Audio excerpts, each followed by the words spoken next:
Hello, movie fans, movie lovers, and welcome back to a long-awaited episode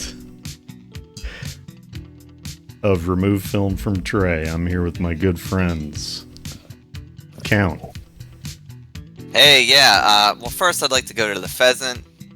Hey, Perny, can I get a couple plates here? Nobody knows. Here. Nobody knows what you're talking about. Hey, everyone. Hi. You came in a little hot there, but now you're cool again.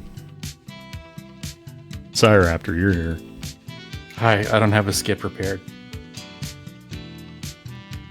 Well, I think we were all caught off guard by that. Look, it just came to me right now. Sometimes. We're back. Hits. We got some movies to talk about. We got some discarded high-end frozen dinners left by the dumpster. Seen on the video version. They look fairly appealing. What? You don't like hamburger steak?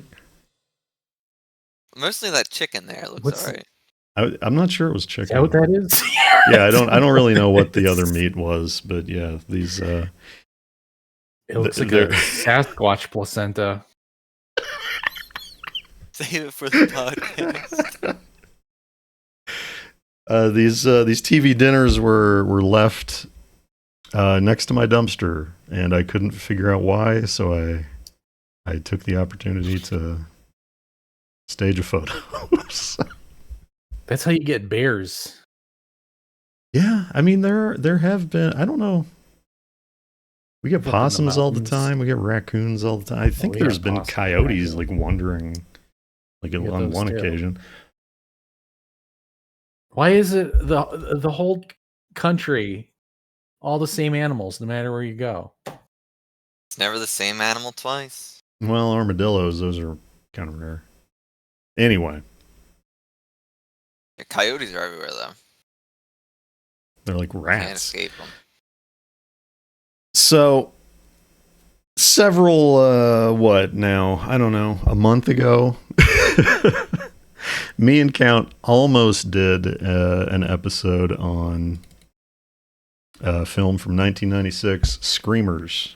Just a solo one-movie episode, and I chicken shitted out on it. So, now we're going to talk about Screamers. Count. I hadn't even heard of Screamers before Mortis brought it up.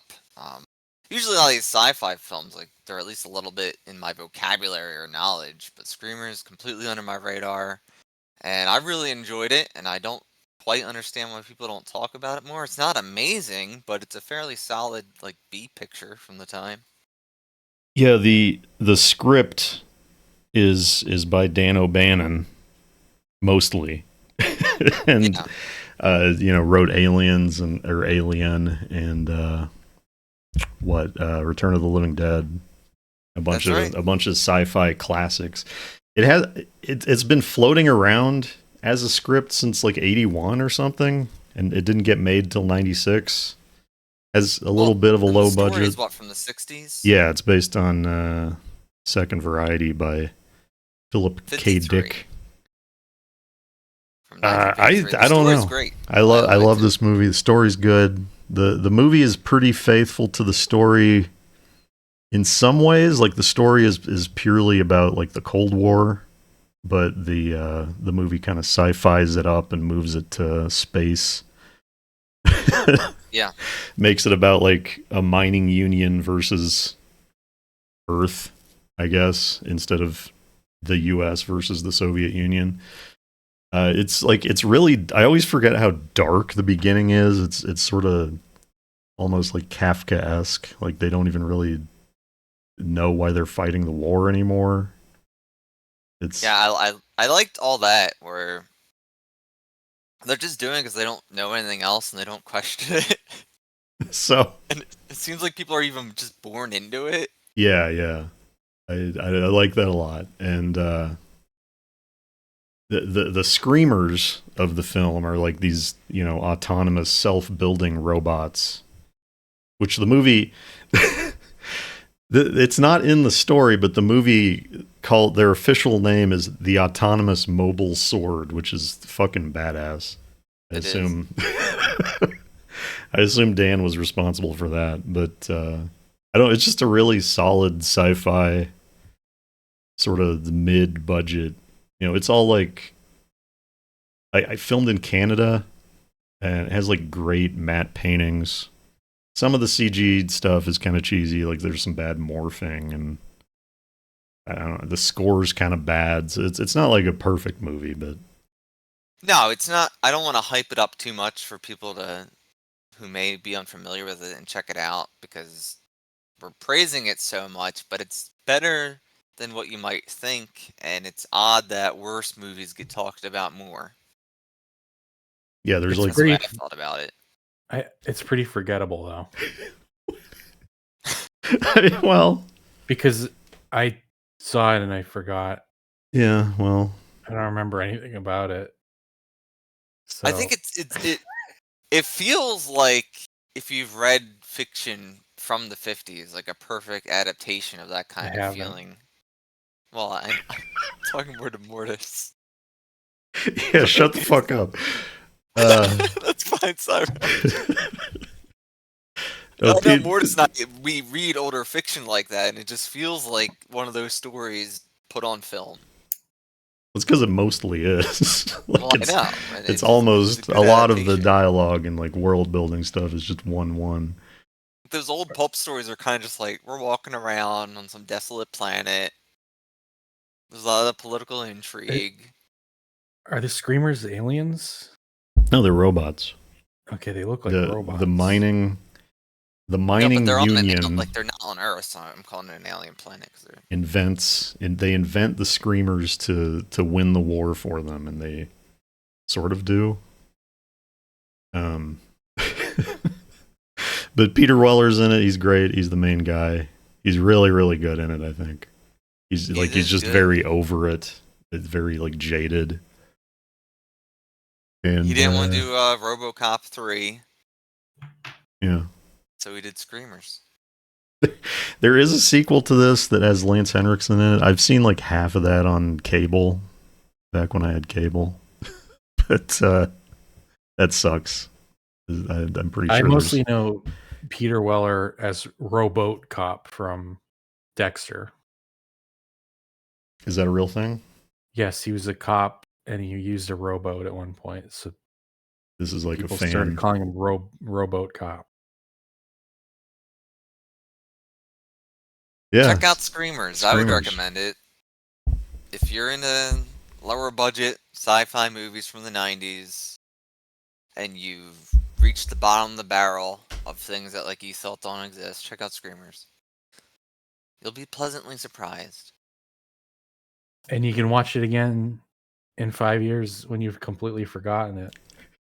It's the gift that keeps on giving. The power of Screamers. Let's see. Another movie me and Count watched is DC Cab. This is another one that I feel like sort of unknown, Wait. sort of forgotten. Mr. T's in it? Yeah. So's Bill Maher. What? Yes. Yes. So Can we just do an episode on this later? yeah, maybe. 'Cause Yeah. Now I'm interested. Well, I mean, so where I heard about this, I watched And this Gary in like Busey's in it? yeah. Holy shit. I watched It's this in got a like really 1998. star-loaded cast. Cause like it got sort of a boost from like Sean Baby and like the early internet comedians. Adam Baldwin. It's got Adam Baldwin and Bill Maher in it. All right, listen, we'll be back to DC Cab. Stay tuned.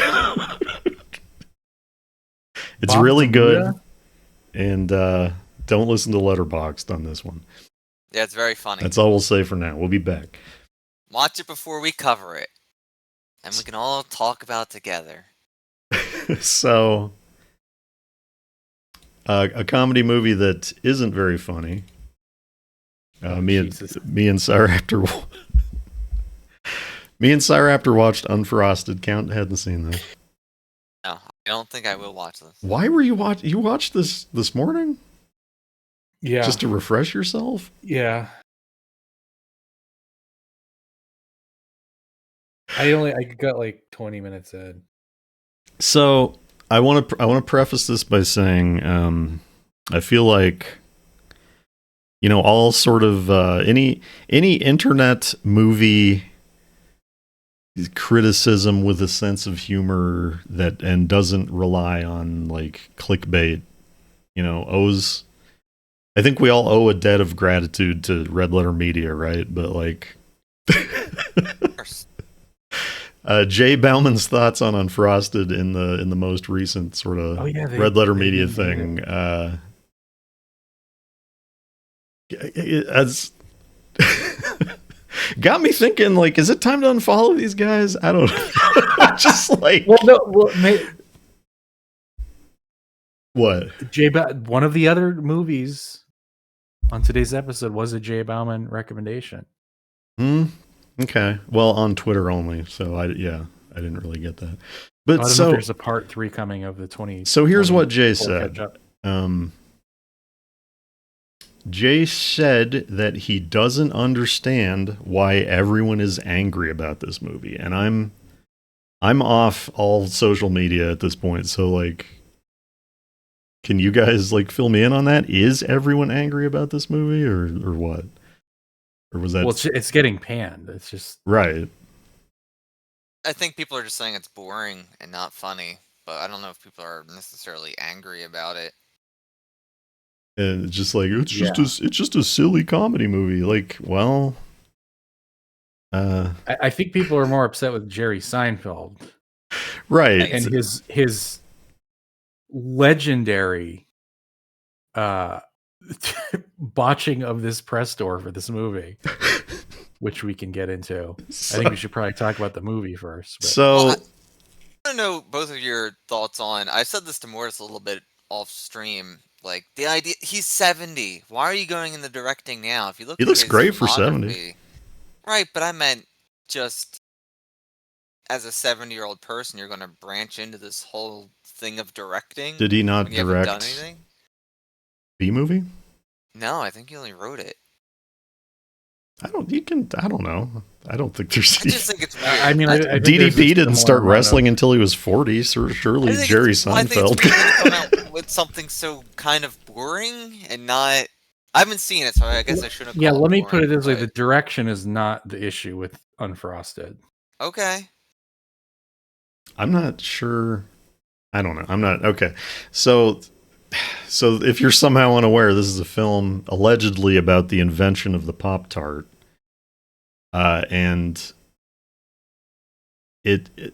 I found this film to be essentially like 120 Capital One commercials in a row. Like it's that level of like.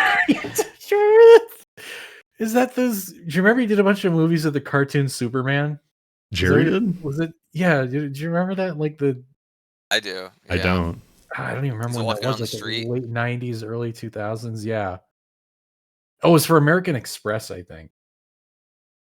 Yeah, I mean, he's done a lot of credit card commercials.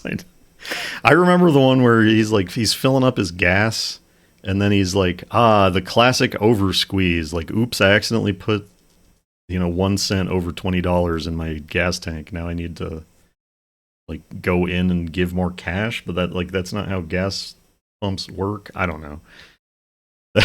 That's the Seinfeld commercial I remember. But the entire movie is just like nostalgic person or product or historical event, wacky non sequitur, next scene. Like that's the whole fucking movie. And it's just like scene. And nothing like pays off and nothing goes anywhere. Yeah, have you guys seen B-Movie? I have not seen B-Movie. No, by any chance? Yeah, it's become a meme. Mm-hmm. But there really are a lot of similarities with this and B-Movie because it's just like First of all, weird passion project. Like, he's been talking about doing a Pop-Tarts movie for like 10 years now. Yeah, that's going to be my next project. I'm working on a Pop-Tarts movie. And it's not even like a comedic version of the actual story of the invention of Pop-Tarts. It's just a fucking thing he made up. So it's just complete nonsense. He loves cereal.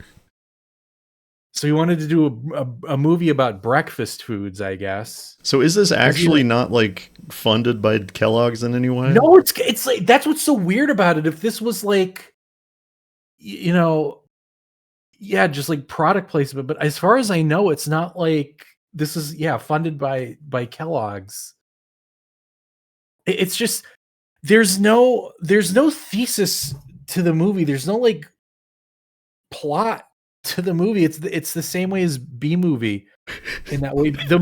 If you're not familiar with what B movie is, you're probably thinking, if you've never seen B movie, again, it's become such a meme that it's probably like by cultural osmosis, you know a fair amount about B movie. But like, if you hear Jerry Seinfeld's making a bee cartoon, it's like, oh, it's this bee's adventures out in the world or something. No, it's the two major threads of B movie are a romance between a bee and a human, and then the second half of the movie is a courtroom drama. I know that. Really? Yes. See, nobody, like, if you haven't seen B movie, is the human underage? No. And then that's why the court happens. No. That'd be really good. No, the court the trial is he's suing humans for stealing because they've been stealing bees' honey. Oh. He finds that out halfway through the movie. Good.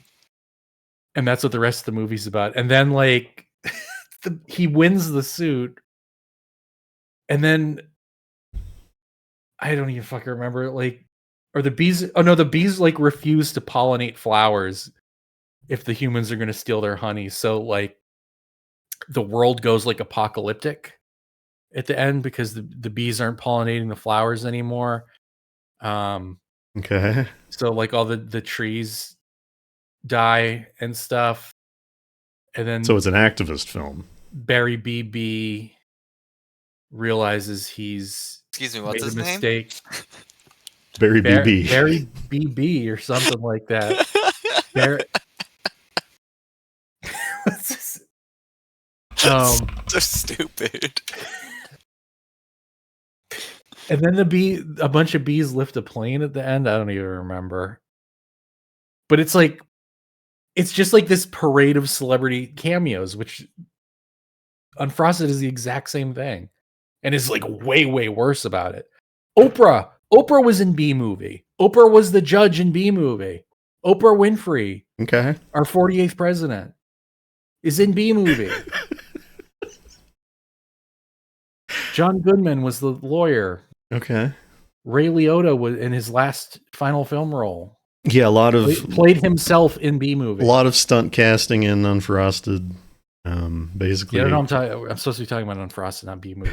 Basically, everyone you've ever heard of, and some you've never heard of.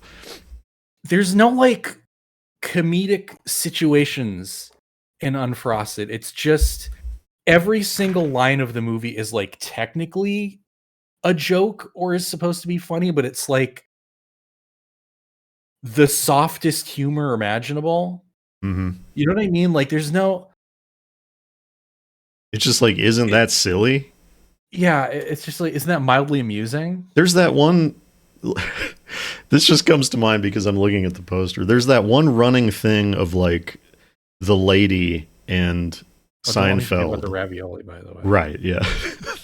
The lady and Seinfeld's character have that running thing of like, what was the word, like veto rights or something? Yes. Where like if they do anything that pisses each other off, they have the right to veto each other. But like that never goes anywhere and that never means anything.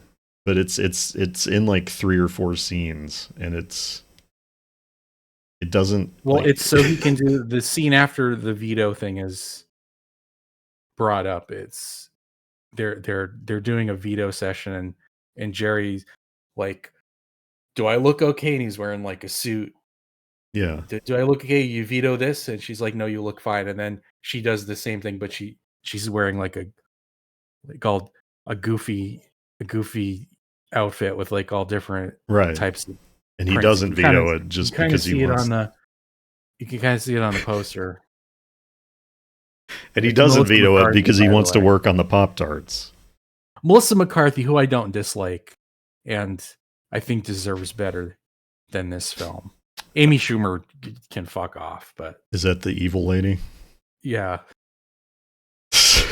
So, one of the only, like, obviously the overarching through line of the movie is the invention of the Pop-Tarts, which, you know, every step of the invention occurs in like the dumbest coincidental way, like just the most eye-rollingly stupid. 2 orphan children eating goo out of a dumpster. Right. Jerry catches two children eating goo out of a dumpster, and he decides, I'll eat this goo just to see, because they say it's so good, and he's like, oh, it's like, I guess isn't it just jelly kind of inside a Pop-Tart? Like, Yeah. we don't have. We need to invent But it's shelf stable. Delicious goo in by happenstance. Sorry, I'm looking at the poster and I'm remembering like the fucking spaceman. There's no connective tissue between any of this. They do the fucking. You remember the? I'm like remembering all this shit now. You remember the January 6th parody they do, where they get the guy who voiced Tony the Tiger to lead a fucking right, yeah, insurrection on. That didn't really connect to me, but I see that now. Yeah, that it was January 6th. He was wearing the fucking right. He was wearing that buffalo hat, yeah. the Fred Flintstone hat. Jesus Christ. Yeah. The like fictionalized versions of all these like historical figures, for lack of a better word. Yeah, like you got Chef Boyardee in there. Like he assembles a task force to develop this new breakfast food, and it's like Jack LaLanne, played by Jason Marsden or James Marsden. I can never remember which one. The one from Sonic the Hedgehog. One of them is the voice. Marsden. One of them is the live action Cyclops, and one of them is the voice of Cyclops on the cartoon or something. Is that right, Count? Well, I know James Marsden was the live action one. Okay. I don't know if the other guy's voice. I think Jason Marsden's a voice actor. Then I always get that confused. He's that little tiny guy. Voice actor is. Huh? He's like a little guy. Okay. But he's got a big voice. Anyway, got a big voice. You got Chef Boyardee is Bobby Moynihan. Thomas Lennon is some like ex-Nazi scientist. Yeah. So let me just. So the only thing in the movie that really lasts for more than one scene, besides the general Pop-Tart idea, is that the Nazi scientist and Chef Boyardee get in this like odd couple type gay relationship. Right. The Nazi scientist invented sea monkeys, by the way. Yes. Important. Is that a real person or what? I don't think so. So there's an ex-Nazi scientist who invented sea monkeys, and for some reason he gets on the Pop-Tarts task force, and then he gets in this sort of non-sexual gay relationship with Chef Boyardee, who doesn't speak English, and they make a sea monkey ravioli, which for some reason comes alive, and it's a walking ravioli with like eyeballs, like cartoon eyeballs, and the ravioli escapes and is just like around for the rest of the movie, and like that's the whole joke is like, boy, isn't that weird? There's a ravioli and it's alive. Like they're trying to do a porg thing or something. Yeah, it's I thought it was going to turn into a Baby Yoda thing, but it's like so stupid looking. It's like the whole concept of it was invented so they could sell plush toys of the ravioli monster. Will you be buying one? They didn't actually make them. That's the fucked up thing. Oh. Like if they had actually made, that's what I mean. It's like, no, this movie wasn't made to sell Pop-Tarts. It was made because Jerry Seinfeld had this insane idea. I want to make a movie about Pop-Tarts. And, you know, if they were actually selling plush raviolis, I would understand why they put a ravioli monster in the movie. As it stands, it's so much weirder because there's no explanation for it. You've got fucking John Hamm and John Slattery from Mad Men reprising their roles. It didn't even dawn on me. They're just the that same they were characters. literally supposed to be the characters. Yeah, they're just literally. I think that was one of maybe two things I found genuinely amusing. I can't remember what the other one was. I remember laughing, kind of tittering, not belly laughing. I thought it approached being funny when the astronaut blew up, just because it was weird. But then like the funeral was a complete nothing. Like that was not funny at all. Oh, you know, it could have been funny, but it wasn't. They have at the beginning of the movie they had the like cereal awards or something where you know the whole deal is Kellogg's and Post have this rivalry and Kellogg's is winning all the awards. And during the awards ceremony they have an in memoriam segment for all the cereals that have died that year. And this is just so emblematic of like how shittily written this is. First of all, they only list 2 dead cereals, which you have to do 3. That's like the law of comedy. You can't do 2 examples of like amusing cereals that died. The first one was Wilt Chamber Flakes or something, which it's like, okay, wasn't Wilt Chamberlain like the 70s? Does that timeline even work? I don't really know. So it's like, okay, I guess because he's not relevant anymore, they canceled his cereal. Okay, I get it. And then the second example was a cereal called Grandma's Holes, and it's like that's the closest thing in the movie. That's the closest the movie comes to being not politically correct, but it's also not funny.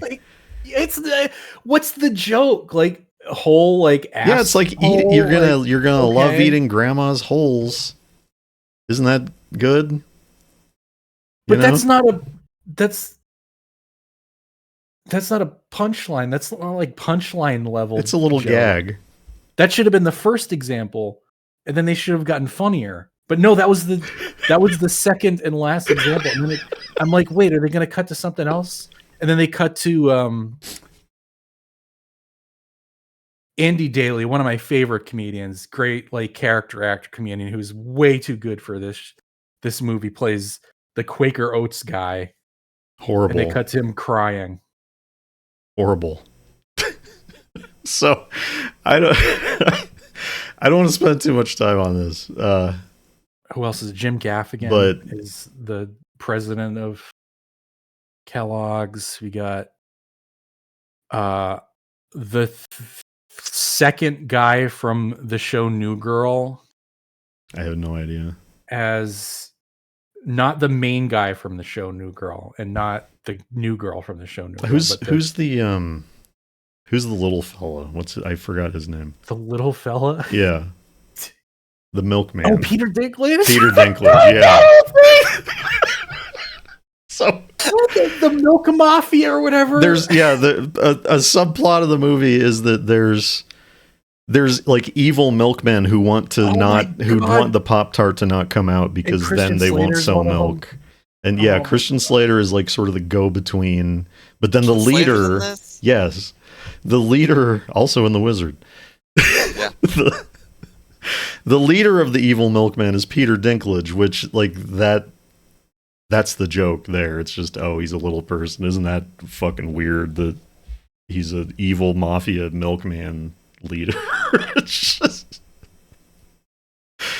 just a bad film. But I'm laughing at the notion of the milk mafia, not because it's that amusing an idea in and of itself, but like it just has nothing to do with. That's what I mean. Like as I'm looking at the poster, there's the whole like NASA spaceman fucking thing that's completely unconnected to anything. It's just The sort of like a Milkman little Mafia is completely nostalgia thing. unconnected. Like everything in the movie is just like, oh, remember Milkmen? Remember That's how it Khrushchev? starts. Yeah. Remember The movies.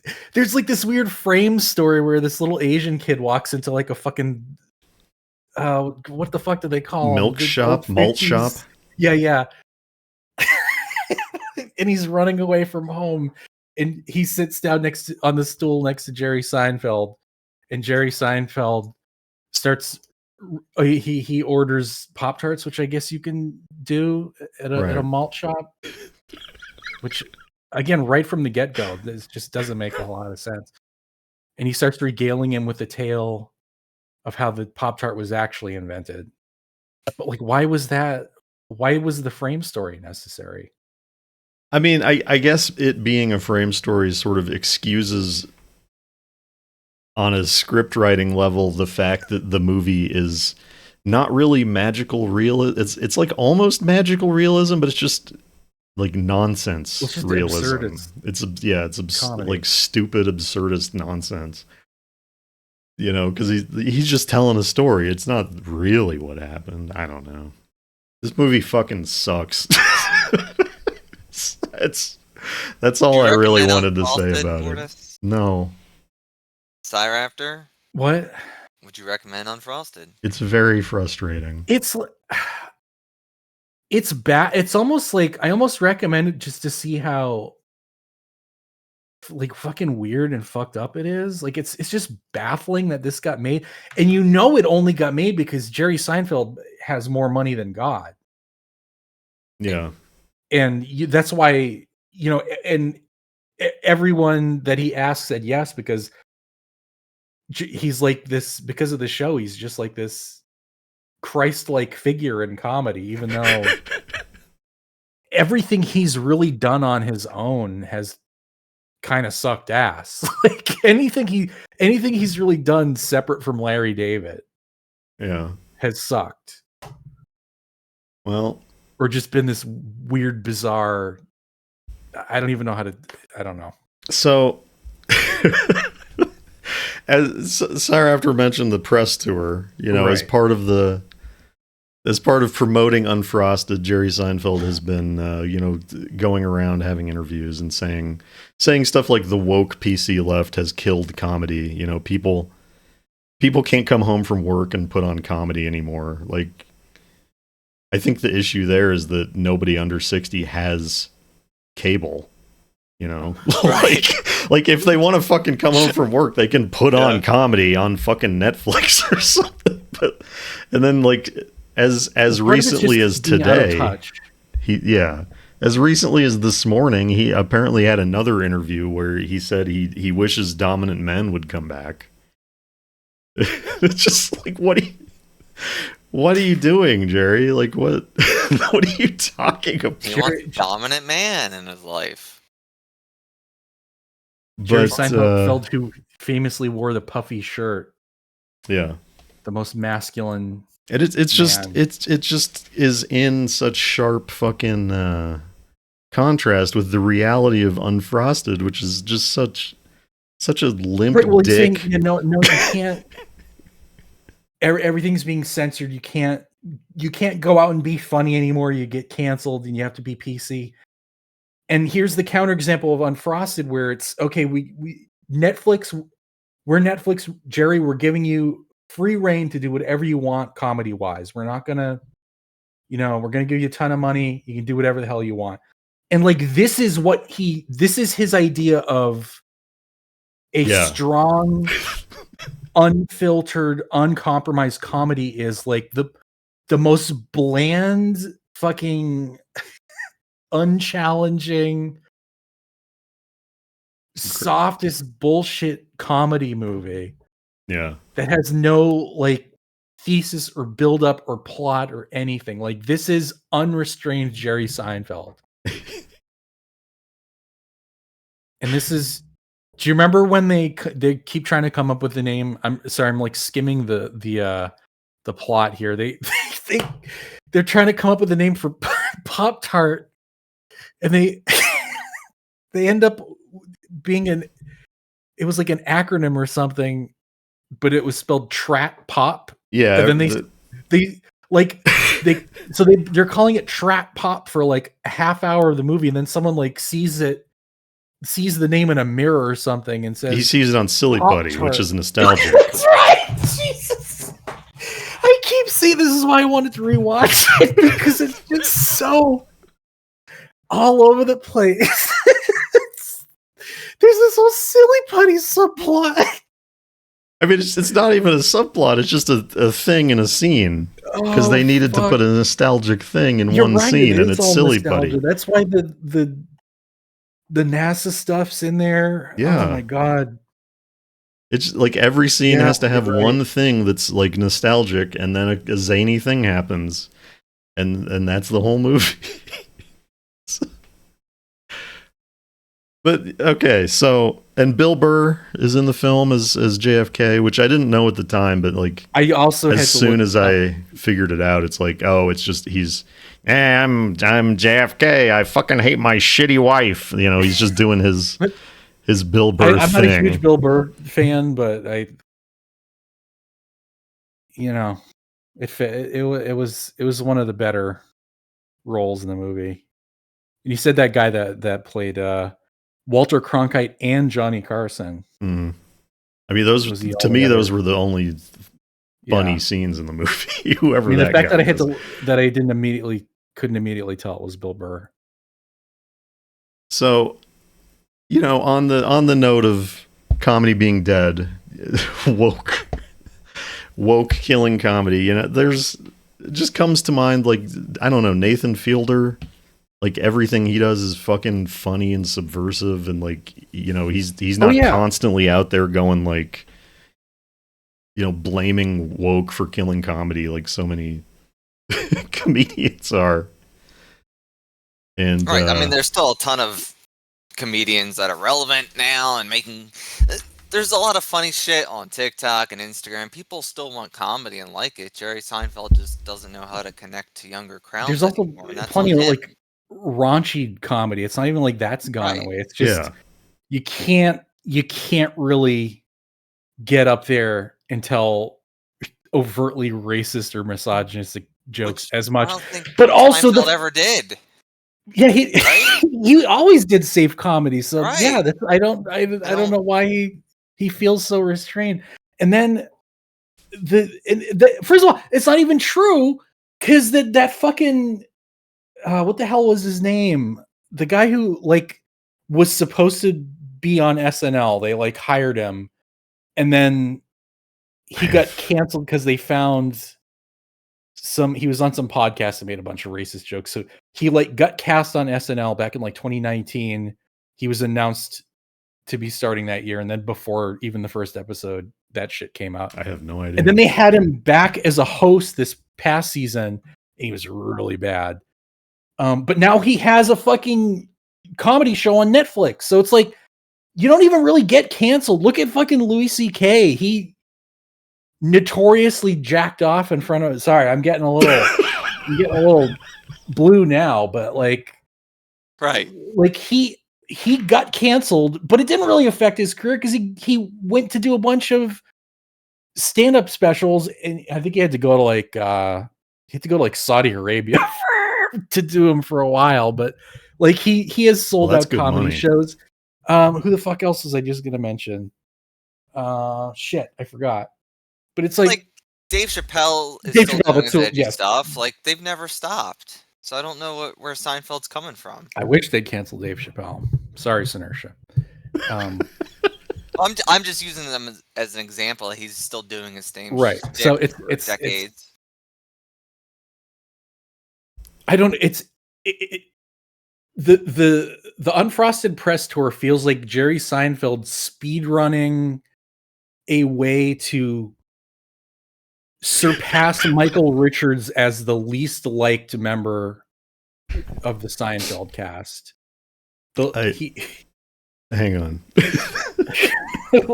I want to. We don't normally do this, but I want to highlight this chat for friend of the stream level because I like it.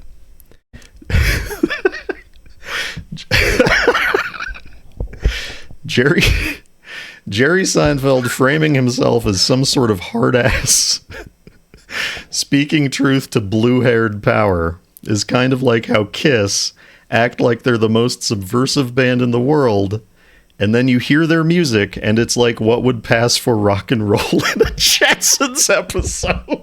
Yeah, it's true. Dot is right. Thank Dot you, is Dot. on the level right there. I just remember, Dot, I had a dream. This is going way off script. I had a dream that you rebranded as just Dot. Kind of weird. I don't know. So here's another subversive comedian. Me and Count watch Stand Up Solutions. It's on Letterboxd. It counts. It counts. Connor O'Malley's latest stand-up special. Connor O'Malley fucking rules. Like, I think he is Connor O'Malley the guy you made me watch where he had like a fucking toilet in a truck or something? Yes. And he got shit all over the place? Yes. Yeah. I think Connor O'Malley is like up there with, though. top 2 living comedians. He yells a lot. He had a lot of, he's kind of big on weird Twitter, I guess. I think it's easy to like, say, oh, he's just like a sort of dirty, scatological. Is this actual stand-up? It is and it isn't. Okay. So okay. He doesn't seem like the type who would just do straight. It's a set. I mean, he's doing comedy in front of an audience for an hour. Is this the thing on YouTube here that's an hour long? Yeah. Okay, I'll watch it later. It's like him doing a TED Talk as a character. I don't know if Morris wants to spoil any of that or not. But. Right.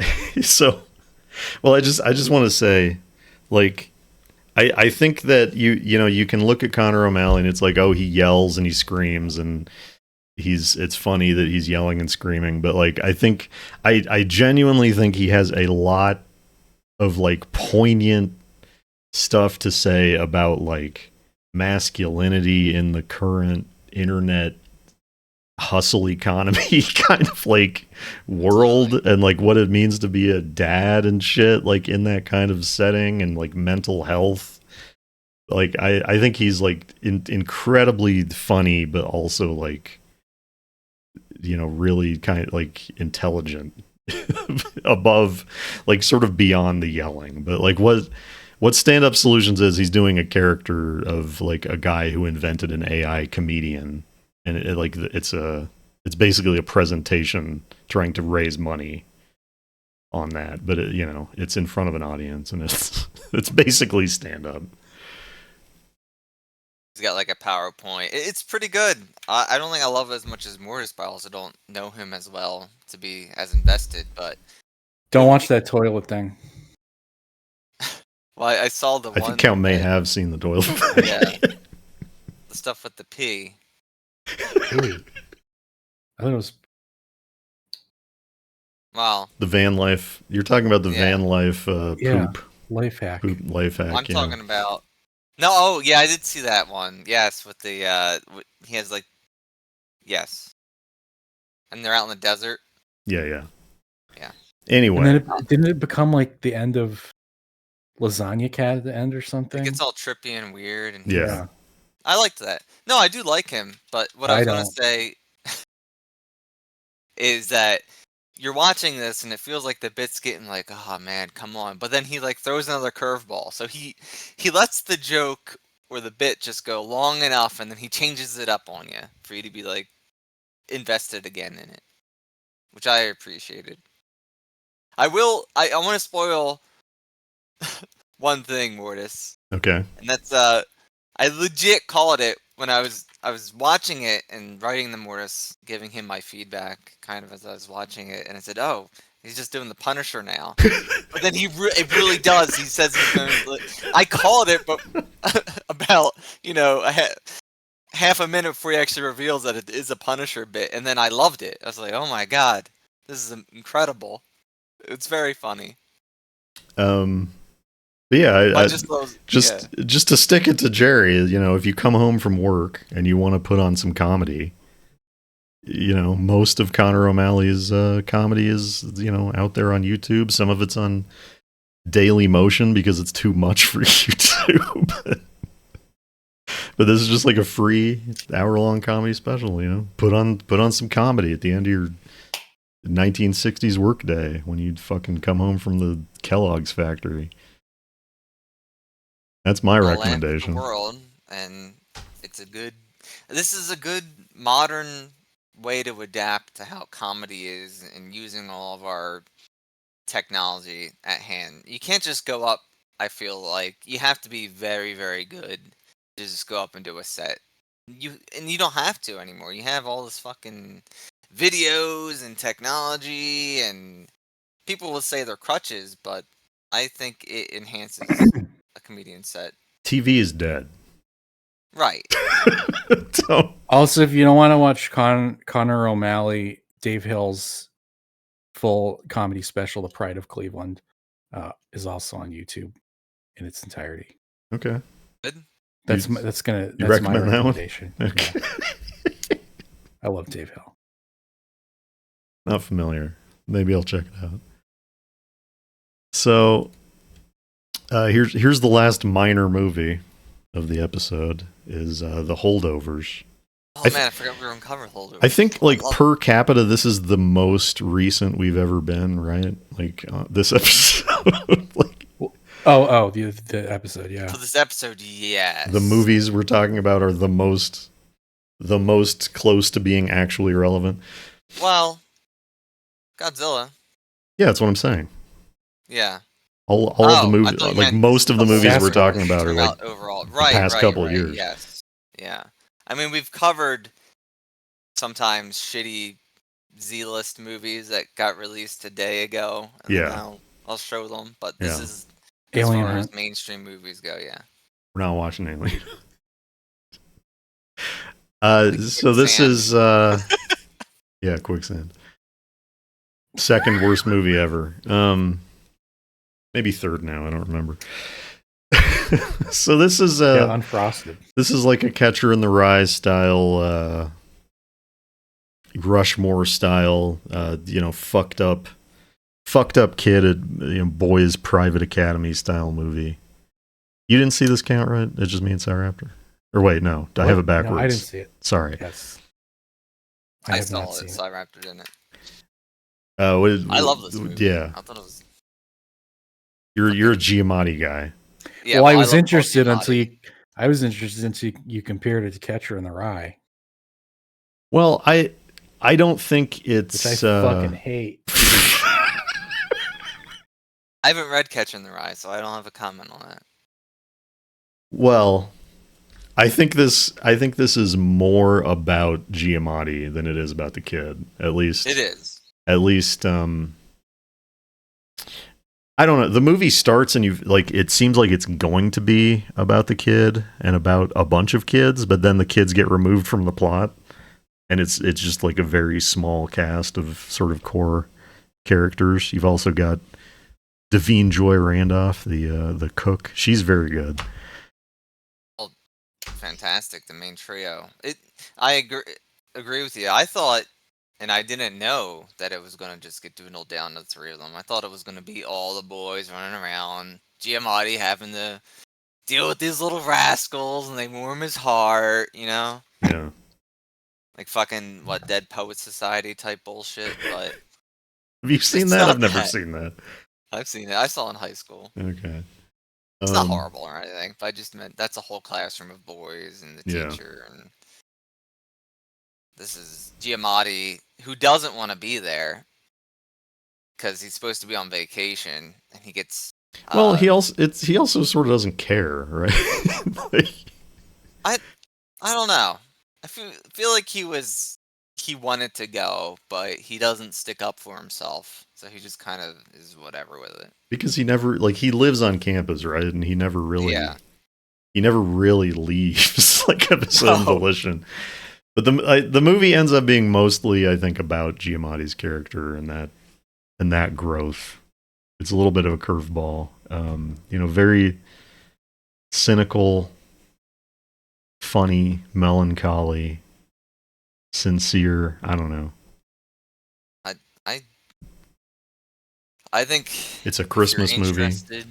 Yeah, you should watch the Holdovers. There's not really much to spoil, but I think going into it without knowing too much is also for the best. It's kind of long. It's not an action movie.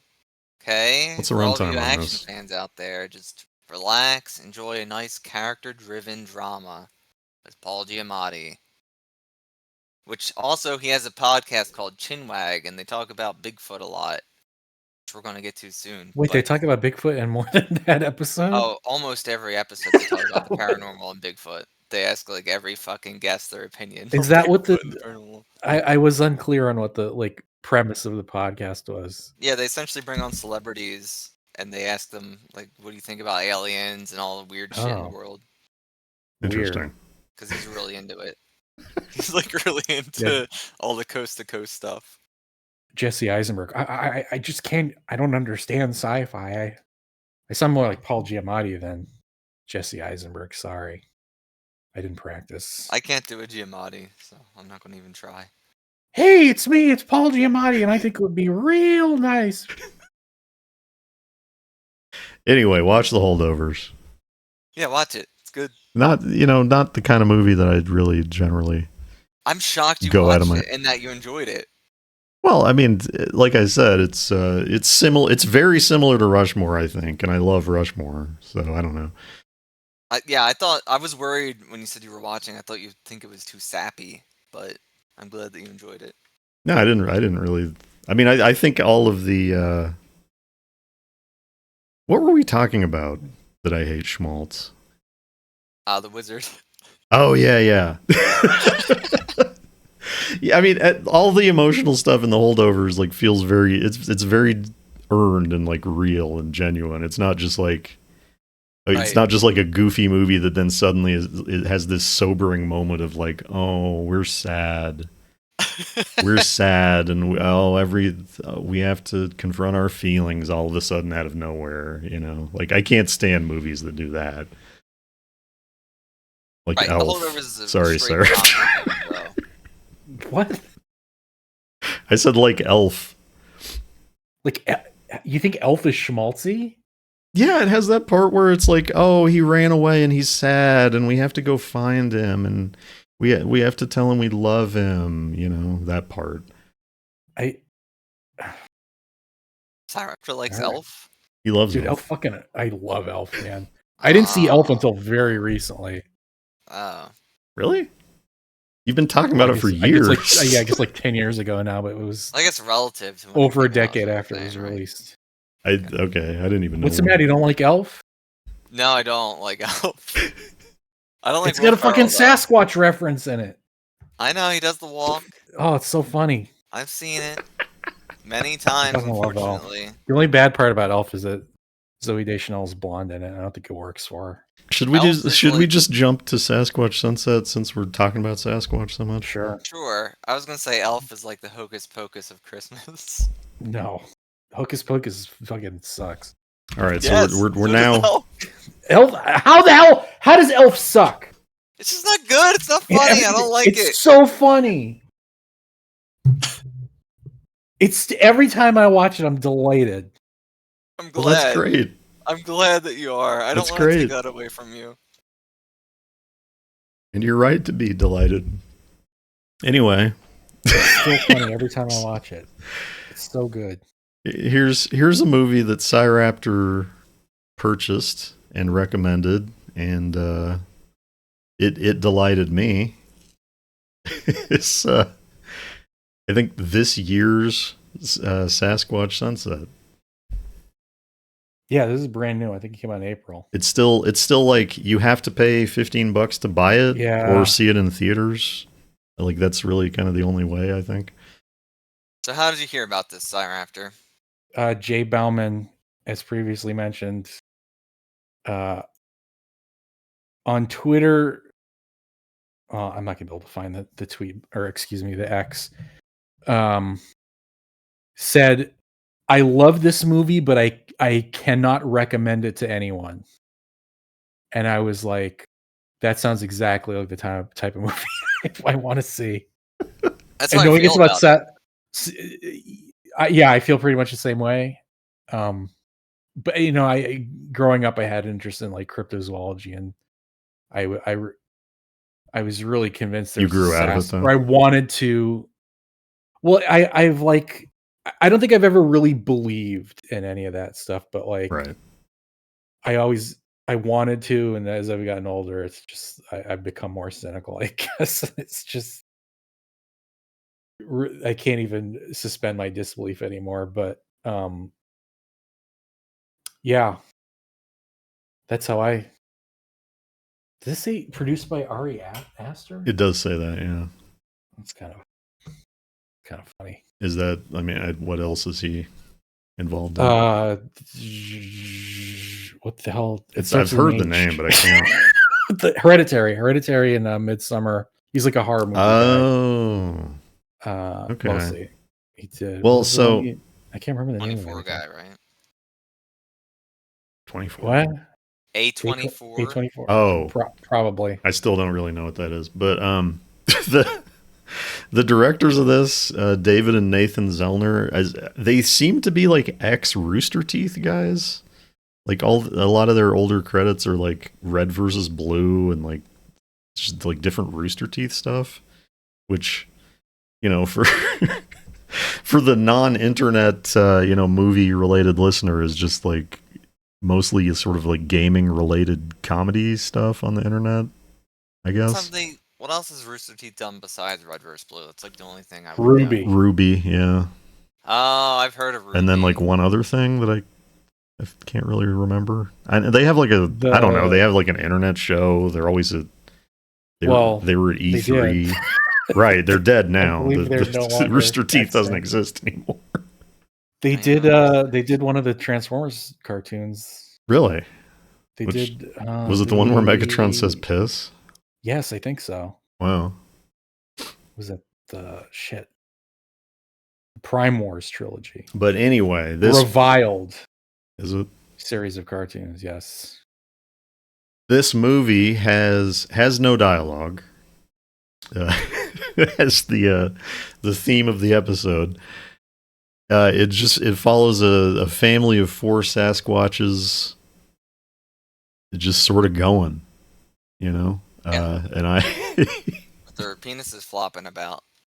I have here's the notes I took on this movie. First of all, nice looking, decent suits, good colors, good lighting, good shots. Horrible willies. Horrible willies. Good score. It really is beautiful cinematography, and it's all on location, and it looks great. And I really don't like the way the penises look. It's in California. I don't mind that there's penises present, but they look like like the end of a drumstick. It's got that little bulb at the end. Right. Yeah. Like it tapers and then it's got the little bulb. They look like the fish that Godzilla was bringing to the surface. The deep water fish. Yeah, there's 3 guys Sasquatches and 1 lady Sasquatch, and all the guys their dongs are just hanging out. And it's it's a very, it's not like except when it's supposed to be. It's not like egregious. Just kind of there's a little foam latex dick kind of swinging unconvincingly around. Yeah. Which that was my one big complaint. Was the floppiness of. Seems to me they'd have bigger ones. That was sort of my idea of a Sasquatch. I'm sure it's on purpose. They're sort of little and like gorillas weird don't. and off-putting. Yeah, I think don't gorillas know. have really they have basically, and they're just like the strand, a single strand of a koosh ball. yeah. That's what the gorilla's penis is like. Okay. It's that thin. But like the film, it's got everything. It's got drugs. It's got scat. It's got sex, vomit, violence, joy, sadness, schmaltz. Yes. I don't think it does have schmaltz. I don't think there's too much to say about this movie without really being beat by beat. But I love this movie. This is my favorite movie of the week, of the show. Me too, I think. I liked all the movies we watched for the show, which is rare for me to really like all of them. Did you? I got the impression you guys didn't like my other recommendation. Well, I'm going to get to that, and you're going to think I'm being mean, but I have a very positive spin on it. Okay. I think in a very personal manner. But I enjoyed this one too. It's I don't know. I love Bigfoot. I fucking love, I love cryptids. I love big hairy creatures out there. I want them to be out there. What were you saying, CyRaptor? The tone of this movie really walks a line between like absurdist comedy and almost like documentary footage. Yeah, that's a good and I point. feel like it leans. That's like the other one. I don't know if it would be better served if it leaned more in one direction or the other. Oh right, I forgot because I'm fine with the baby monkey getting his tongue bitten by a turtle because he's playing with the turtle. He's licking the turtle. It's a little silly, but I'll let that go. Mm-hmm. But then when he hands off the turtle to the other Sasquatch and he holds it up to his ear like it's a phone and then mimes like, oh, it's for you, and hands it to the third Sasquatch. I forgot about that. That was a little too far in like the absurdist comedy direction. I mean, it seemed to me that maybe they were people. Yeah, they could have seen people doing that, and you think? sort of mimicking That's what they I had didn't seen. get that impression, but it's possible. There's no humans in the movie. Right. There's evidence. They run into evidence of humans. But yeah, what you were saying, I do want to. It does. It approaches being like, I don't know, like a Farrelly Brothers comedy at times. Like right. Like it approaches being like a gross out, just like hangover like gag comedy at like in parts, but then it also moves back to just being this like meditative, beautiful sort of documentary. Yeah. It's right, interesting. It never quite crosses the line where I thought it was ridiculous. The other thing I didn't like was when the kid was talking to his hand like it was a fucking I like that. Sock puppet. It was like not The even Shining. Yeah. Count I said that. Did CyRaptor you? said that. I said he has the shine. I get you two mixed up because you both start with C, I guess. Yeah, okay. Well, we both commented on it. But like when they come to the road mm-hmm.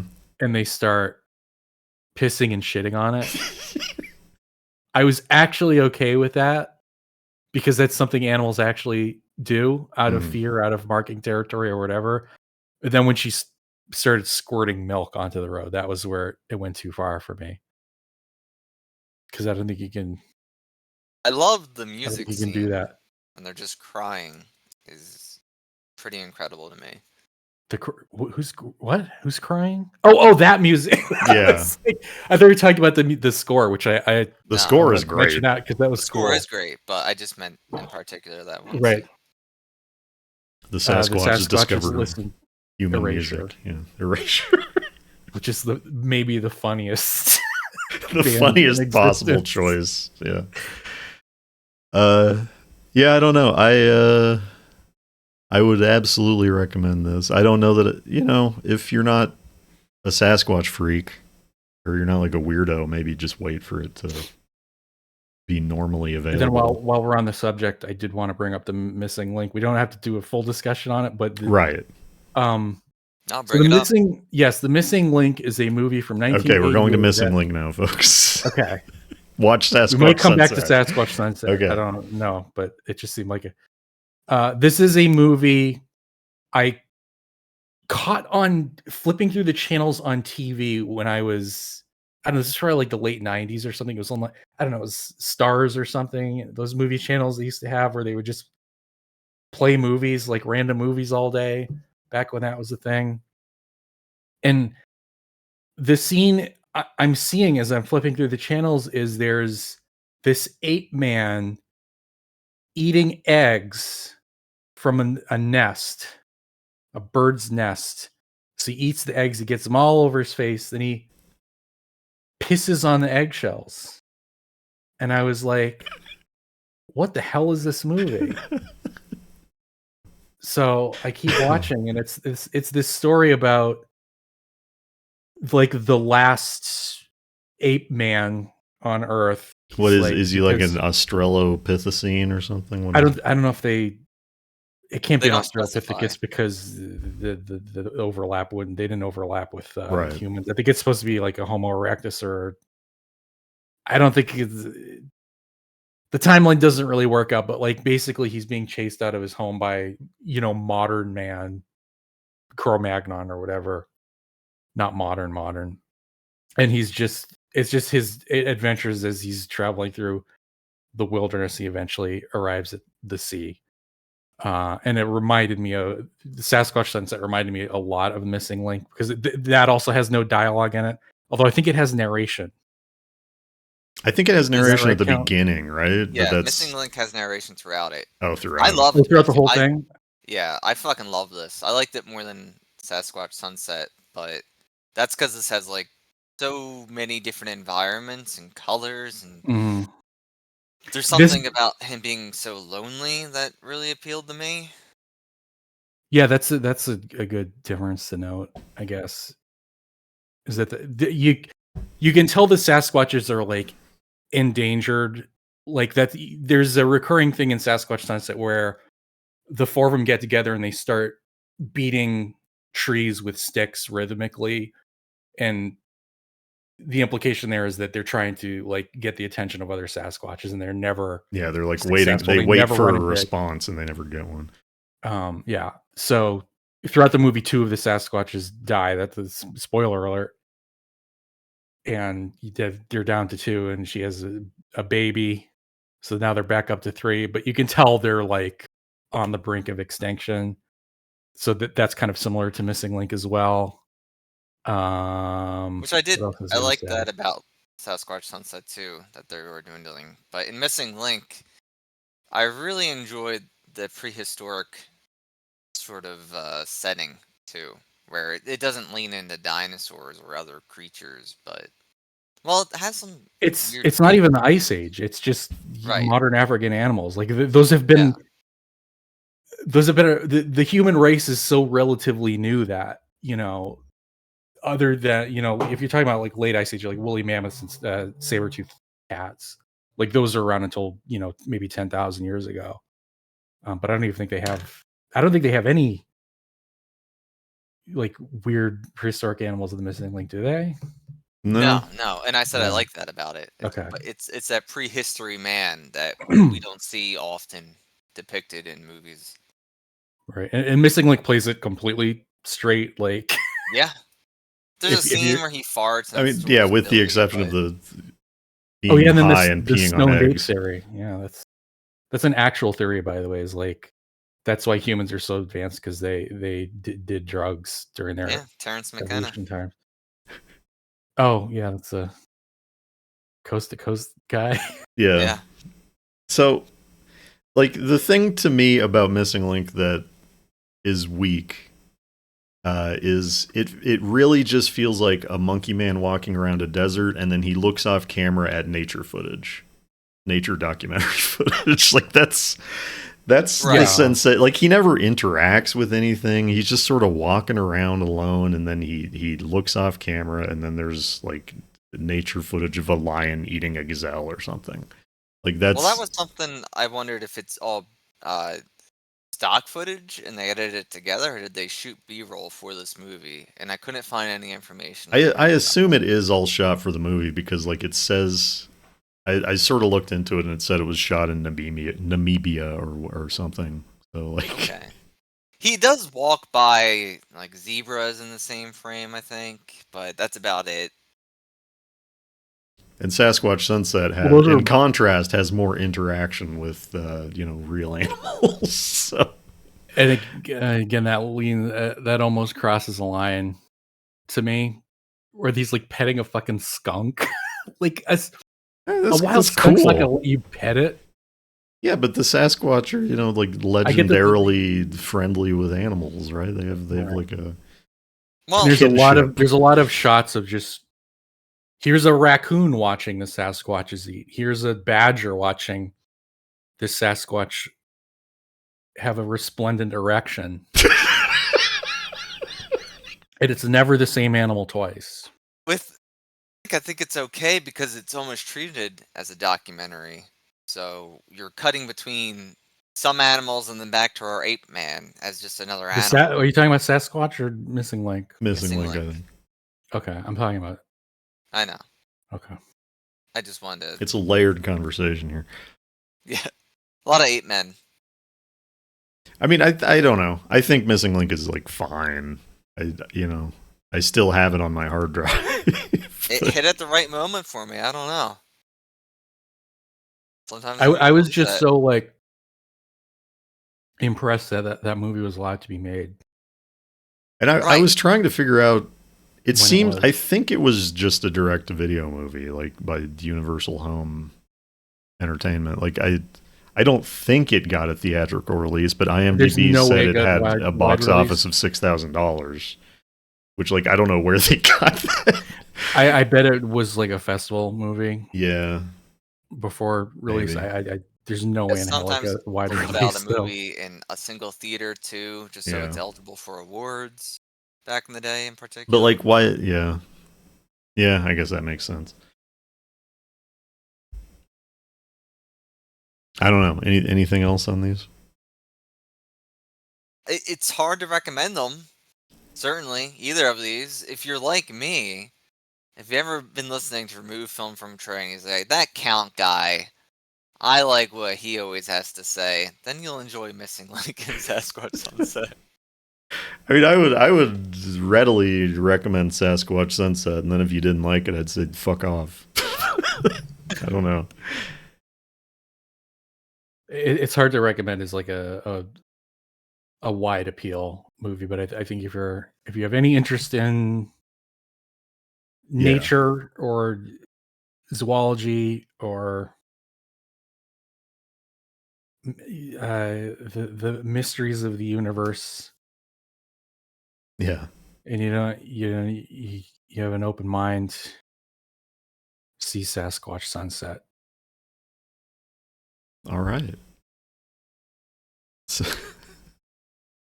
So here's another movie. I would maybe wait for Right. it to hit streaming. Honestly, Wait for it to go on Tubi. it's yeah. Who like what? Don't pay $15. What company released it? Bleecker Street Square Peg? I don't know. I don't know where their movies end up. Sherlock Holmes. Is it actually A24? Apparently not. It says Bleecker Street and Square Peg. Right. Well, that's what I said. Oh, also Jesse Eisenberg is one of the Sasquatches, and Elvis's granddaughter is the female Sasquatch. And one of the directors is the nasty male Sasquatch. The director's brother is the but the brother. alpha. They both directed it, I think, Okay. or they both wrote it. I don't know. And then the kid is played by a little person. Oh, is he? Okay. He looks like a normal sized person that just has short legs. He seems cool. I think we should have him on the podcast. Okay. Yeah, bring him on. I don't want to have Jesse Eisenberg bad, Bad podcast guest. Is he like a Lonely Island guy? No. No. No, he looks a little bit like Andy Samberg, I guess. But Right. I mean, like they all look like that, right? No, he has not a comedic bone in his body. He's just, that dude was is very popular 15 years ago and hasn't done a ton since. Perfect fucking casting for Mark Zuckerberg. Holy shit. Totally the same energy listening to that guy on that podcast. So, the Dude's next film. another CyRaptor film. I think Okay. for this we should like only reason sorry. Okay. I think we should do like a general sort of overview and then like maybe go into more spoilers and, Okay, first of all, the only reason this movie came out like last September on Hulu, and it was like trending on Twitter, and I'm like, I'm not fucking doing anything. People are saying good things about this. I'm gonna watch it, and I really enjoyed it. Did we say the name? No One Will Save You. Okay. Sorry, we've moved on to another movie. This movie is called No One Will Save You for audio listeners. Yeah. Out there. The segue was a little too smooth. And now we've anyway. So the only reason I recommended this was this is a movie that has no dialogue in it except one. Well, it has. I think it could have got away with one line of dialogue in it. Well, I think the one line of dialogue that I was thinking of is an important line of dialogue to have. But as we were watching it, there's a little bit more incidental dialogue than I remember. But there's only one meaningful line of dialogue in I didn't really catch actual words other than the one. Well, like the delivery guy at the beginning throws the box. He's like, he shoots, he scores or something. Yeah, but he's like way in the distance. I didn't even hear. Right, him. exactly. That's what I'm saying. It's not meaningful dialogue. It probably wasn't fucking written in the script. But this is a completely different type of movie. I just thought it was interesting that it was a movie, kind of an action-y movie that has no dialogue and is pretty successful in doing that, and you kind of don't notice because the physical acting is good enough. Yeah. Give you that. Okay. So that's all. That's all I wanted to say about it. Okay. Well, this is I guess it's a Hulu original. Hulu original, yeah. And then I assume the reason you said we'll do an overview and then go to spoilers is if you are interested in seeing this movie, go look at the poster. Okay, if you haven't heard of this, go look at the poster. Well, the poster almost spoils right. Too much. Well, yeah. Okay, so this is one of those movies where it's the less you know going in about it, the better. I think it's impossible to even like go to watch this movie without the general idea being given away, which is that like a lonely Etsy seller lady who lives sort of in the country ends up embroiled with like aliens. So that's sort of the general idea. I wouldn't have even gone that far. I would have said this is a home invasion film. Well, I mean, like, I just tried to like, Google it to like figure out very basic things about it and like every single. And I'm sure if you look it up on like a streaming service, like there's going to be some background thumbnail of like, the gray alien in there. A big picture of the alien. Yeah. Like even several of the posters are more explicitly alien related. But there's aliens in it. Yeah. CyRaptor thought I hated this movie because I rated it a 5 on IMDb, which to me means I didn't hate it, I didn't love it, and I'm probably never gonna watch it again. That's what that means. Okay. What did you think, Count? I'm looking up what I rated it. I think I gave it 2.5, which is about is equal to a 5 because I did it out of 5, which I feel the same.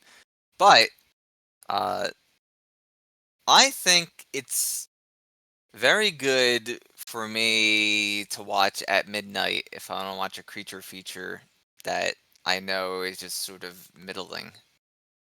But you gotta watch it in the middle of the night. I think that the no It has that dialogue appeal to thing me.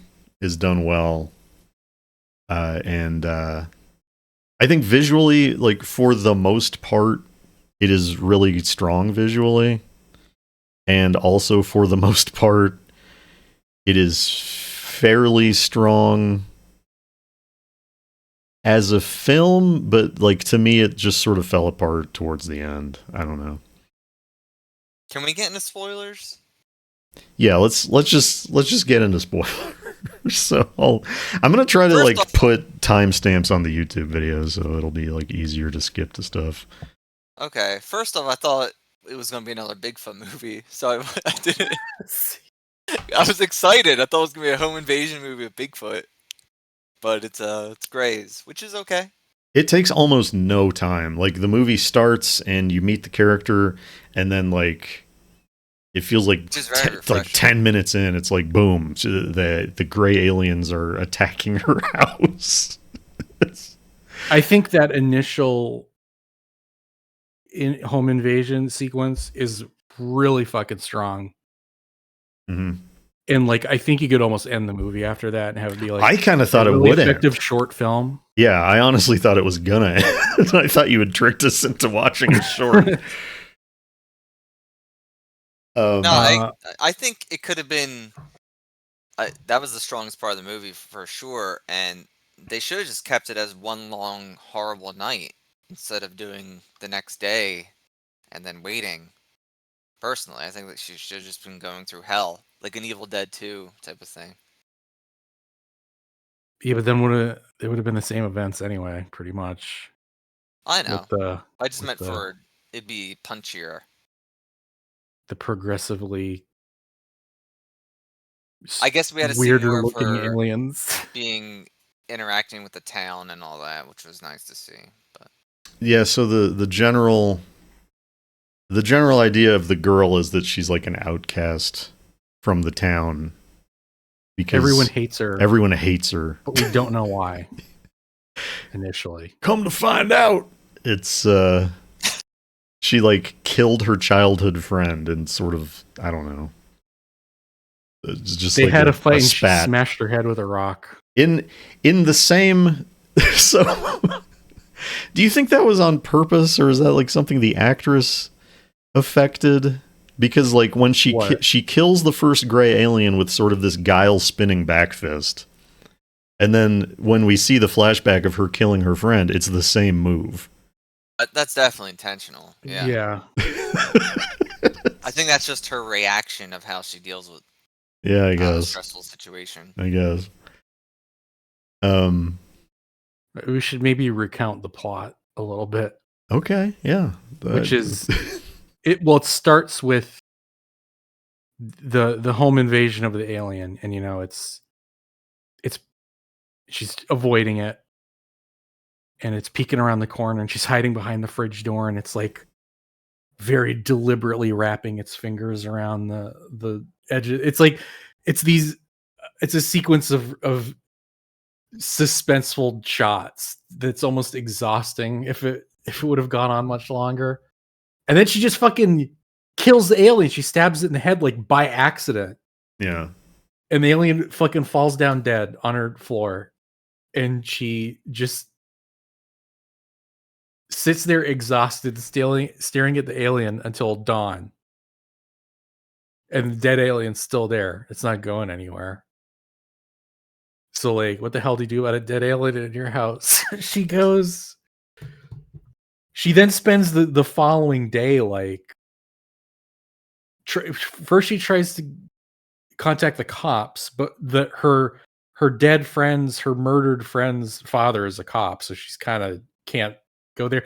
And also, it's been like probably at least 10 years because Yeah, like she's got to be at least in her early 20s. I think it's not really clear when it takes it's at least 2019, so it's been at least 7 years going by the graves since the girl died, because like she's by her mom's gravestone or whatever, and that says she died in 2019, and the girl died in 2012. So okay, it's been at least 7 years since the incident. So like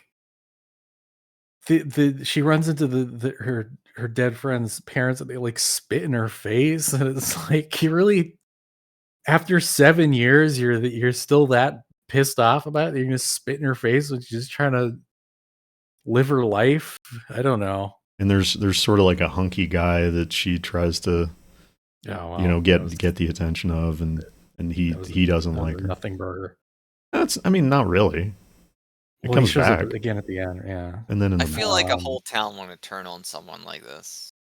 It's feasible, I guess. I don't know. She seems to maybe have in the immediate aftermath, sure, but like it's been almost a decade later. Yeah, I don't know. I think it's feasible. A small, like, kind of tightly knit, pretty small town. I don't know why she just didn't leave. Right. Well, there's that. I feel like they could just had her be an outcast in general. They didn't need this sort of. I mean, it comes into play later. Well, no, they definitely needed. I don't know. To have happened. I have weird thoughts about the ending with it, because I think we all have our own trauma. So why is hers worth more? I don't know. Well, we'll get there. We didn't get there yet. I know we didn't get there yet, but it's all tied together.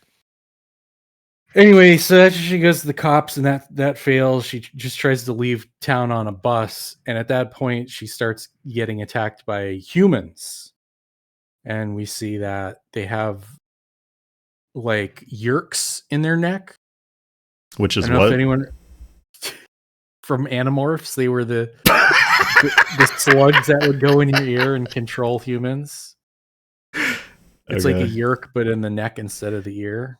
Like at this point, the movie starts doing like the Exorcist kind of like scary walk style horror. Oh yeah. Which like silly I think that works for a lot of people, as evidenced by it's like all over the fucking place, but I don't give a shit about that at all.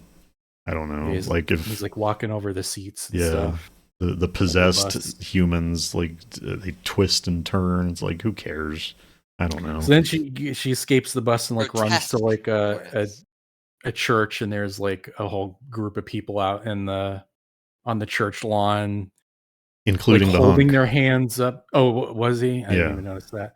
Holding their hands up to the sky, and you can see the thing wriggling in their neck. So basically, the entire town except for her has somehow been infected by yerks. This is kind of a head scratcher part for me. Like this part had the one genuinely bad shot of the movie is she's running away from these like storm clouds in like slow motion, and it's like, what? It's just like really cheesy. Like, first of all, what are you running from? Like, the movie is a little bit cornier than I remember. What's going on there? Because the UFOs appear under the guise of storms. Yeah. Is that what's going on? I think so. I think that was the implication. Why don't they just come in at night? I don't know. Well, yeah, they do. I don't know. I don't know. They're causing like electrical disruptions or something. The whole thing with like the humans like holding their hands up to the clouds reminds me of what's that fucking movie from like 10 years ago that sucked? It's like The Happening. No, not The Happening. It's like Sky something. Skyline? Is that the movie where like if there's an alien invasion and like if you look at the UFOs you get like hypnotized? Is that Skyline? So there's all these people just like staring into the sky. Like it reminded me of that. Like that movie sucked. But I don't know. It just felt kind of cheap, I guess. Anyway. It was a little sillier than I remember, if I'm being honest. Skyline Chili. I felt embarrassed for recommending it. Well, don't be embarrassed. Well, okay, so it rolls back around tonight, and like it, she's gets preparing. Good again. She's preparing. She starts a bunch of water boiling, and like gets her house all. I don't know how there was any water left. It would have all boiled away. gets her house all like Home Alone a little bit. And so here's something that I thought was, she encounters a little tiny alien. And then later there's like a big, tall, like scary scarecrow It's walking confusing alien. because the first alien she encounters is like mostly normally proportioned gray alien. It has fingers on it for its feet, but other than that. And then there's the second normal alien that's in the basement, right? Oh yeah. Well, that comes after the baby alien, right? No, that comes before the baby alien. That's what confused me. Oh, right. The baby alien like it. chases her into the basement where she finds the second. There's like a monkey alien. Yeah. Like it has short legs and long arms, but the same head. Well, anyway, this happened as she comes back to her house after not getting the law involved, and she sees that there's like a slimy trail coming out of the mouth of the alien she killed. So it's like, oh, something, and we've seen the necks vibrating. So the Greys are also being parasited by something. There's evidently some mastermind. Is that the case? Do you believe that to be the case? Okay.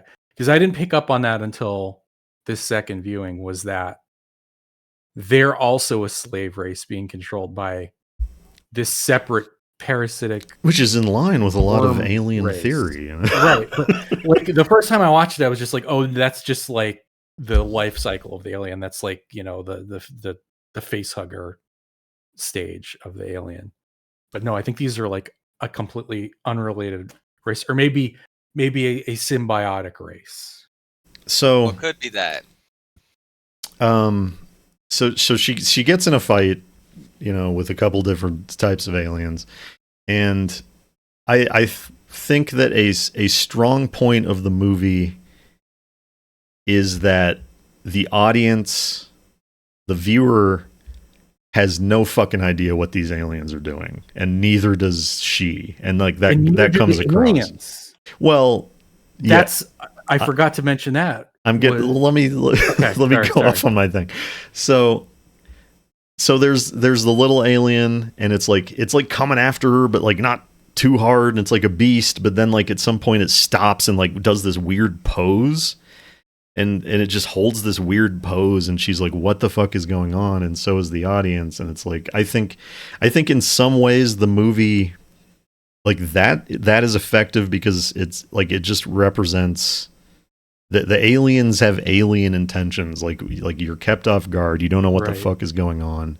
But I think that the movie goes on, so it goes on long enough that you eventually realize, like, oh, it's just bullshit. Like the writer didn't really have anything, and this is just bullshit. Like that's always the case in alien movies, though. Almost not like Alien, right? Right.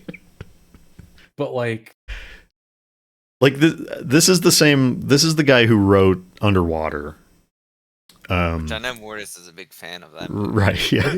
What's Underwater even about? Well, I thought you had seen it. Since you Water Break. I've seen it. I know Kristen Stewart's in it, and it's called Underwater, which I think is a dumb name. But so I didn't think it was horrible. Mortis really doesn't like it. If you look up like internet reviews of Underwater, it's a bunch of dummies being like, oh, it's Lovecraftian, because there's like this underwater base and like a drilling base or something, and basically they drill into the part of the ocean that releases essentially Cthulhu. Like it's a big guy with a fucking tentacle head, and he has a bunch of little like tentacle buddies, and like people love that. And it's like they're not even deep ones; they're tentacle creatures. No, right? Yeah, it's not really Lovecraftian. It's not. At all. It's only Lovecraftian because the thing looks like Cthulhu. Right. It's superficially. Yeah, and it's like that's the two movies are pretty similar. Like this is a lot better than Underwater to me, but like they're similar because it's like it's real. Like he really didn't have a solid like thing, like like it's just kind of relying on one sort of gimmicky like weirdness thing, like there's no Like Underwater has no substance at all. This movie at least has some substance. Well, Underwater to me is again how I feel about this, where it's a fine little B movie creature feature for me to watch in the middle of the night. That's not to be trash. But it's almost to be trash. Almost. Like it's pretty close, but like there is some production value. Right, and that's enough to keep me okay. That's about it. Now I agree, No One Will Save You is better. And I wouldn't call it trash. But eventually, you know, the UFOs start to come into play, and they're trying to, you know, pull her up as seen in the poster, and somehow they keep fucking it up in kind of like almost ridiculous ways. It's sort of beggar belief. Also, the another example is when the big spider alien is on the roof and is chasing her. It just like kind of falls, like it jumps off the roof like it's gonna pounce at her, but it just kind of falls and misses, and it's almost like it just goes limp for a second before it recovers, and you're like, what the fuck is going on? Yeah. So continue, because okay, well, going somewhere. Yeah, well, I don't know. I was just going on the synopsis. So, like, they do eventually get her, and they do eventually parasitize her with the neck thing, and so she sort of has this kind of interestingly affected, you know, fake reality where her friend is still alive, which somehow she breaks out of. Which is like, it's like, why it's not super clear. That her friend is there, and that's not right. Yeah, but how come her and no one else? Well, again, that goes into my problems with the movie, which I'll get into. She just you know, reaches down her throat and yanks out the parasite and is then fine. Right. But then they get her again, and then they. Oh right, they send like a shapeshifter. they send like a shapeshifter to turn into the friend, and then like she kills her friend again. No, that's her. Huh? It was a doppelganger of herself. Yeah, it's not the friend; it's her. It was was it the parasite? One of the parasites turns into a doppelganger of her. I thought, but I don't remember if it's the one that she pulls out. Is it the one that she pulls out of her own throat? I think so, yeah. Because it sort of like climbs back into the UFO beam and then gets like a 3D printed person around. They're out in the forest, and it's pretty much a clone or doppelganger of her. I thought it was the adult version of her dead friend. I didn't think it was her. No, it's definitely her. Oh. Because they do the cut and cut back, so they're not on the. I didn't notice that at all. At the same time. Well, whatever. It's a goon face blindness strikes again. They have like different hair. Whatever. It doesn't matter. Pretty sure. It doesn't matter. It matters a little bit. I don't really know that I got. It would make more sense to me if it was her friend, wouldn't it? Like what are they trying to do? Which is also a problem I have with the movie, because then why are they bothering if they can just clone people?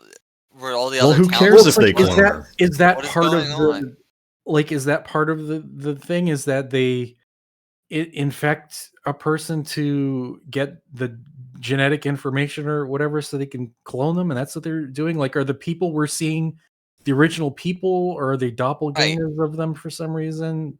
I don't know.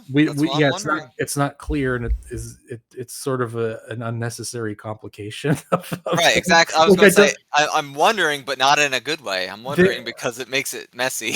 The doppelganger stabs her with I think it's just like a splinter of wood, like a shard of wood. Yeah. I thought it was the little church model, which is what she stabbed the alien with on the first She has a knife, right? Yeah, and then she stabs it. Does she stab it the same way again?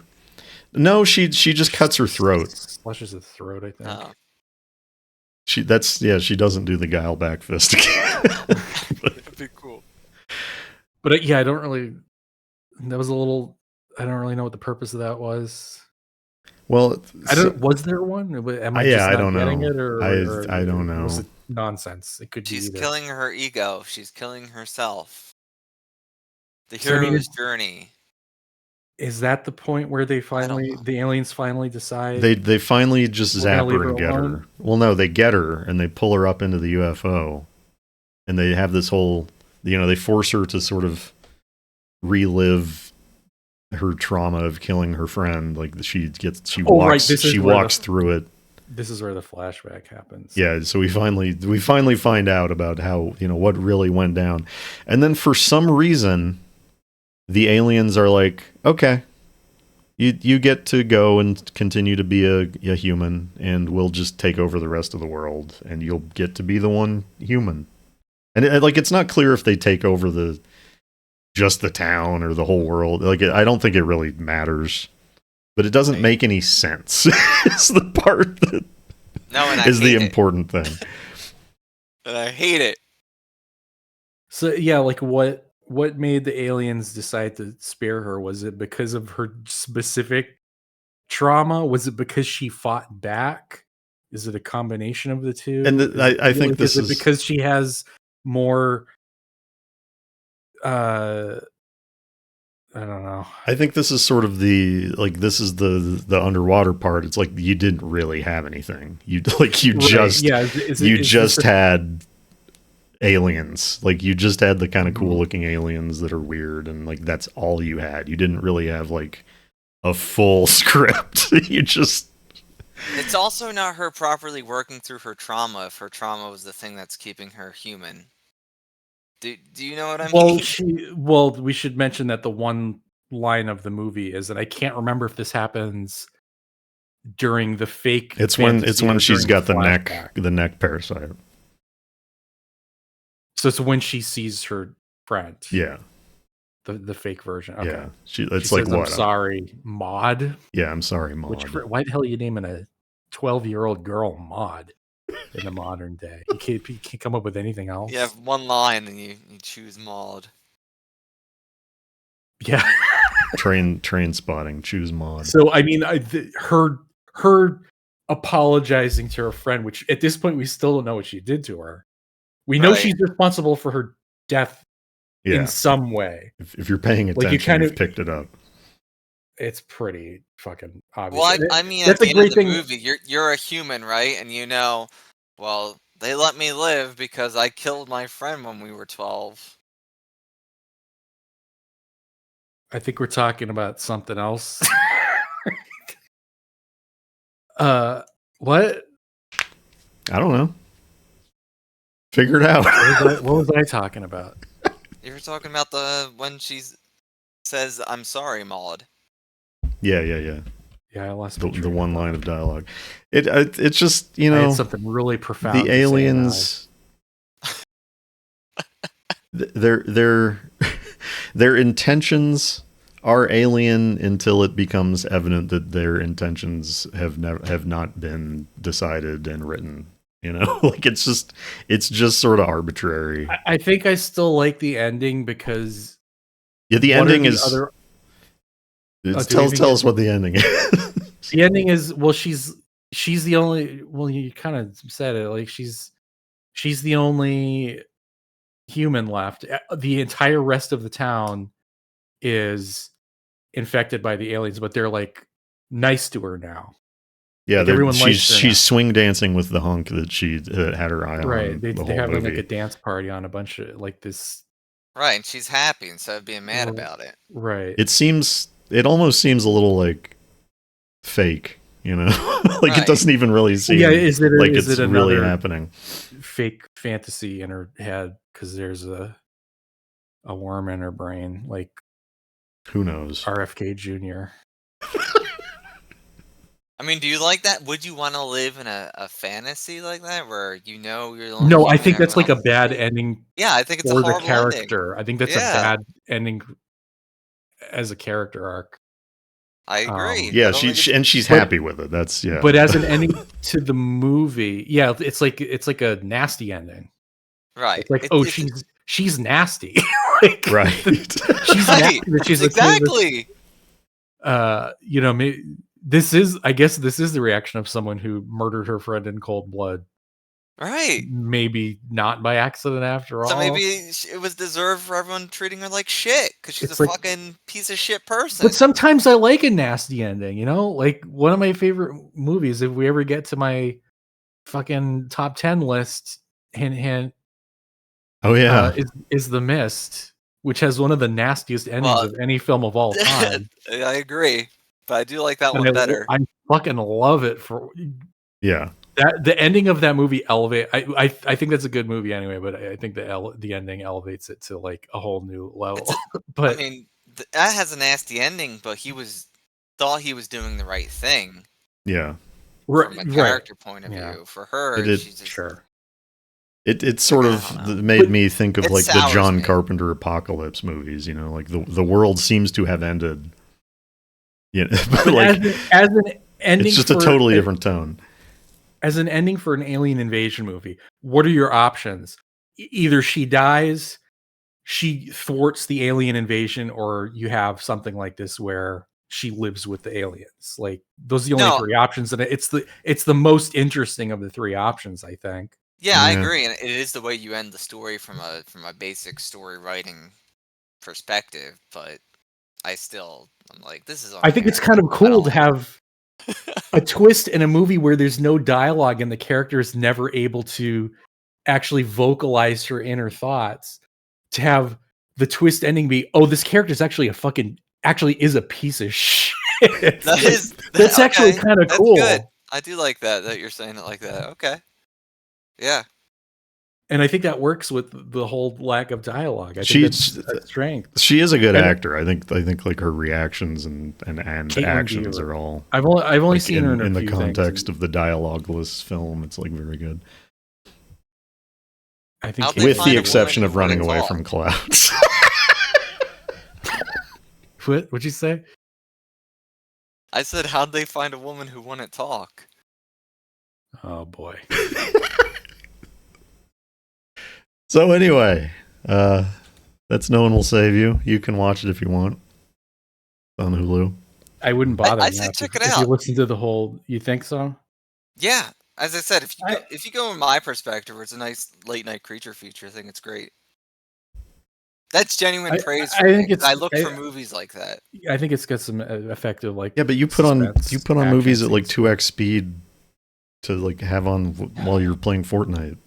No, that's Yeah. me. Oh, you do that too? Yeah, mostly for Spider Solitaire. Oh, okay. You know, watch a movie, play some Spider Solitaire.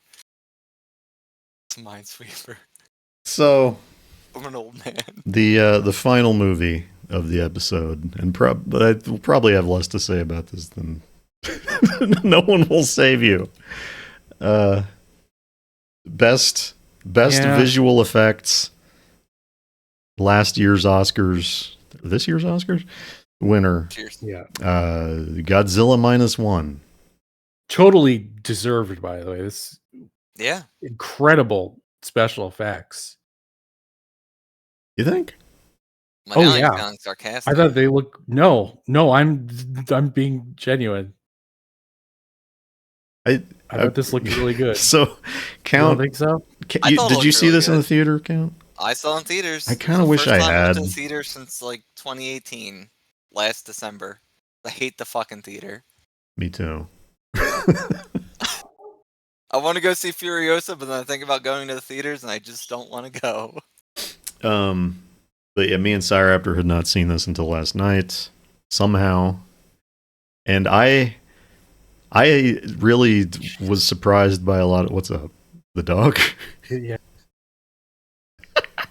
Okay. Someone's I muted. barking there at CyRaptor. I hate that That's sound. I closed the windows and everything, so there'd be no sound. A lot of the like plot details surprised me. Like I had heard I remember maybe the director or something said something about the meaning of -1 is, you know, Japan was taken to -1 after World War II, but like I didn't realize this was like directly post World War II. Yeah, it's their first period movie. I thought it was like during World War II. Technically, at the beginning, But it it- is. No, I mean before watching it, I did. Ah. I did follow that it was. So we all did after the movie. We all did tier lists of Godzilla films, and I put this in good, not the best, but good. Yeah, I did 4 out of 5. It's 5 out of 5 for me. I love this Okay. one. It's easily top I 5 think Godzilla movie. as a film, as a standalone film, it's really excellently made, well paced and well plotted. It's just, as a Godzilla fan who has seen all the Godzilla movies, I didn't really feel like this did anything too new or different from previous Godzilla movies. Like tonally and plot wise, it felt a lot like the original Godzilla just 10 years earlier. Right, and I feel like it's a good remake of the original Sure. from a different perspective. And a lot of people, let's face it, in our modern world probably haven't seen it. I mean, you and I Yes, have. that's what I mean. Like, I would 1000% Oh, you mean the recommend it original? to anyone who. Right. Oh, what? You're saying you'd recommend this to? No, I'm saying people haven't seen the original. Is all. Okay. Modern people haven't seen the original. Right. I'd And I would recommend say both. this is. I think the original Godzilla's also. I think I was on the last. Did we already talk about this? Yeah, on we the- did. Yeah. One's also 5 out of 5 for me. the Right. original. That's a 5 out of 5, and now because that was the original. That was Right. new then. But I think it's hard for a modern audience to go watch a movie that old, just because of how much the language of cinema has changed. It's a little more difficult for like an average normal person to get into. And I think Minus One hits a lot of the same notes as the original and is like a perfectly good substitute for someone who's like who wants to get into Godzilla and like wants to see a baseline, relatively simplistic Godzilla film without, a bunch of other monsters fighting him or whatever. So I think it's better than Godzilla 2014 for that. Yeah, I agree. Which was, I previously had ranked a 5 out of 5, but I haven't watched it since it was new, and I don't think it would hold up quite that well. But I do like the original. I've liked that one less each time I've seen it. And Yeah, I've seen I it kinda about like feel like 4 times now. Yeah. In theaters, I thought it was amazing, but we were also Godzilla starved for like a decade at that point. Right. I didn't see that. But I think compared to Shin Godzilla, which is the most recent Japanese Godzilla movie, unless you count the anime movies, which they I mean, technically Probably do, shouldn't. but I don't they're wanna- so fucking boring. I They weren't didn't even on see the the tier other list. two. I didn't watch the second two because I hated the first one. Yeah, Shin Godzilla was very different. Like first of all, the Godzilla's appearance and like his whole metamorphosis in that movie was novel for a Godzilla. It's kind of similar to like Destroyer or Header or something, but Right. very fucked up design. Which being a Hideaki Anno thing, I thought that movie was going to be way weirder than it was, but it was essentially like a political drama, Right. which I thought was an interesting departure from Godzilla 1954, Godzilla 1985, Godzilla 2014, all the other origin story Godzilla movies. Which is why I think it is better than Minus One. I'd have to rewatch it because I've seen that one only. I saw it in theaters and I watched it once since, and I both loved them. I consider that a top one too, because it's just fucking incredible. I know Morris hasn't seen it. Yep. There's some more laser scene. Can you hear my dogs going crazy? You know we can hear your dogs. Shin Godzilla. I'm gonna go tell them to be quiet. Oh, okay. Okay, well, Shin Godzilla, not really a remake of the first Godzilla. coin. I mean, as much as this, right? Yeah. It's basically a retelling of the There's same never kind been of a real idea. like, remake. Right. Like even With, like, 1985 the is Oscars, like sort of a remake, but it's also Well, that's a sequel. yeah, but technically. but like thematically, yeah, it's I sort know of what you mean. the same. That's why I put it in the list of Yeah. basic Shin's Godzilla good. movies. Minus One's good. Maybe Godzilla movies don't need other monsters. Well, Well, yeah, I'm not. Yeah, so Is that what you were saying? agreed. no, I mean no one was saying that, but so okay, I only took 2 lines of notes on this movie. I know what one of them was. You do? Maybe. Well, here's the second one. You and I both got real excited about 2/3 of the Oh, way I through actually didn't. Okay, well, no, I didn't write that down. So here's the second line I wrote down, sort of towards the end of the film. So this movie, I think, in terms of like its American box office success and buzz and shit, I think surprised a lot of people. Right? Like I remember that. Yeah. It makes sense to me because my second note is this is more Hollywood than most Godzillas. Like this, more than almost any Godzilla movie I've seen. Like the emotional and narrative arc of the movie feels to me like a normal Hollywood blockbuster, right? Do you know what I'm saying? Absolutely. They're fixated on a handful of characters. Yeah, I know what you mean, but It's shot more Hollywood. It's more of a Hollywood movie from like the 90s or early 2000s. Right? Yeah. Because it's like a Saving Private Ryan or like a Dunkirk or something. Like it's Marvel special effects bonanza. Yeah, which this feels like an old plenty of blockbuster. special effects, but it is fairly reined in terms of the visuals. Like,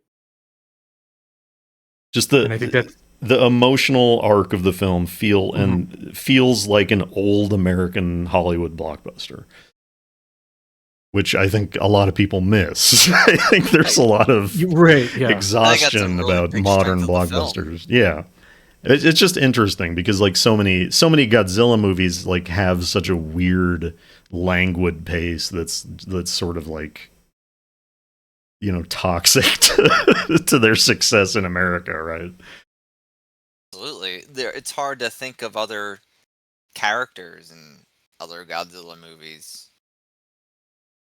Especially, I think the Heisei ones kind of have really weak characters in them. Yeah, well, there's only the one recurring character in the entire... Major Spielberg.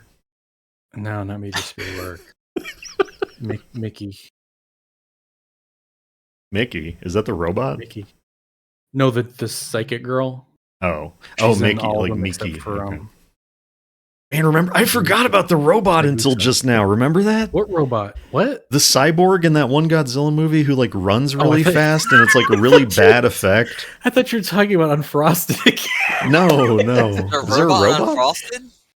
No. You're talking about Godzilla versus King Ghidorah, which was basically he has like I feel like they watched Terminator 2 and decided let's make Terminator 2 with Godzilla in it because there's a dude that runs really fast. I forgot about that guy until just now. Yeah. Like there's that scene where he's running directly at the camera with like this shit-eating grin on his face. I want to watch those again. Anyway, you can watch all Heisei. Yeah, except maybe Space Godzilla. I don't remember those movies; they just blend together. I'd rewatch them, except for Space Godzilla. So, because I just watched it. I guess the plot, the general plot of this movie, it follows a kamikaze pilot who, Can I remember his name? I can't. Koichi. Yeah, is it Koichi? I don't know. Mama. You should probably stop. But he shirks on his duty, and they encounter Godzilla like immediately in the film, like a dinosaur-sized Godzilla. Godzillasaurus. Godzillasaurus, yes, which is a concept that's been in some of these other movies. Well, but it was then in Godzilla vs. King Ghidorah. there you go. And so that's what gets, mutated by it's very explicit that, that creature becomes mutated by the atomic tests. And then, the main character sort of has to deal with survivor's guilt and like his, duty and so on. Godzilla gets big and attacks Japan. That's that's sort of the short notes of the film. It's one man's sort of anger against Godzilla, which I really liked. Oh, there's like a whole PTSD thread going on with him. Absolutely. Sorry. Go ahead. Okay. Well, here's the other note that I took. I feel like thematically this movie is less explicitly like Godzilla. The original Godzilla, obviously, very much about metaphorically and literally about being nuked as a country, right?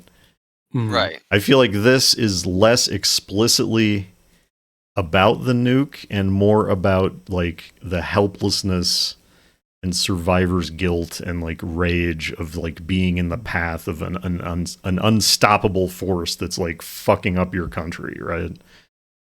Sure, yeah. Which Godzilla is almost. I mean, I think survivor's guilt is the main narrative thrust of the movie. But I think Godzilla is like kind of a stand-in for like the American occupation of Japan in this a little bit. Yeah, I can see that. Because like nobody can stop it. Like nobody can do anything about it, and it's like just this overwhelming rampaging across the country. Everybody who survived the war is like has to deal with it. I don't know. We don't see the occupation at any point. No, you don't. Well, because it's Godzilla. Well, but I mean, that wasn't the thing they didn't address in the original either. Right. And I think as we spoke on it, they only did dangerous to do it. But they only really did that in Frankenstein versus. I mean, they discuss it in the movie of how Japan, the government, acts. There's sort of the one about that stuff. There's the one scene that's like MacArthur saying like, I don't know, you guys are on your own, and that's really the only even mention of America in basically the whole movie. Like America is like barely even mentioned. Yeah, I'm done. I don't know enough about history to know, or about Japanese culture to know how World War II or Japan's role in World War II is perceived by modern Japan. You know what I mean? Right. Because I think I think the U.S. dropping the atomic bombs is pretty not particularly well regarded anymore. Like we used to be the good guys now. Yeah, but Japan was also a lot tied up allied with Nazi Germany, so I don't know how. There's a lot tied up with that too. Right. But yeah, I mean, it does, like I the bring movie. That up to say I can't talk about it because I don't know. The movie, the movie mostly takes place in like bombed out Tokyo, which was not the nuke. It was like fire bombings. Right. Like we never see Hiroshima. We never hear about Hiroshima or Nagasaki. So like the nuke is almost like just removed from the equation, with the exception of the original Godzilla uses imagery explicitly evocative of the nuclear bomb, and this doesn't have that. Yeah. And Godzilla I can't remember exactly what the deal with Godzilla and GMK was, but he somehow represented the ghosts of the Japanese dead from World War II. Yeah. Can you weigh in on this? That's what I've always heard. That's one of the ones I haven't seen. So Godzilla has definitely represented different things, and I think you're pretty much spot on about the difference between this and the original, and how what Godzilla represents and what the thematic goals of the movie are. Because the whole Survivors Guild is definitely, I think, because the main character is sort of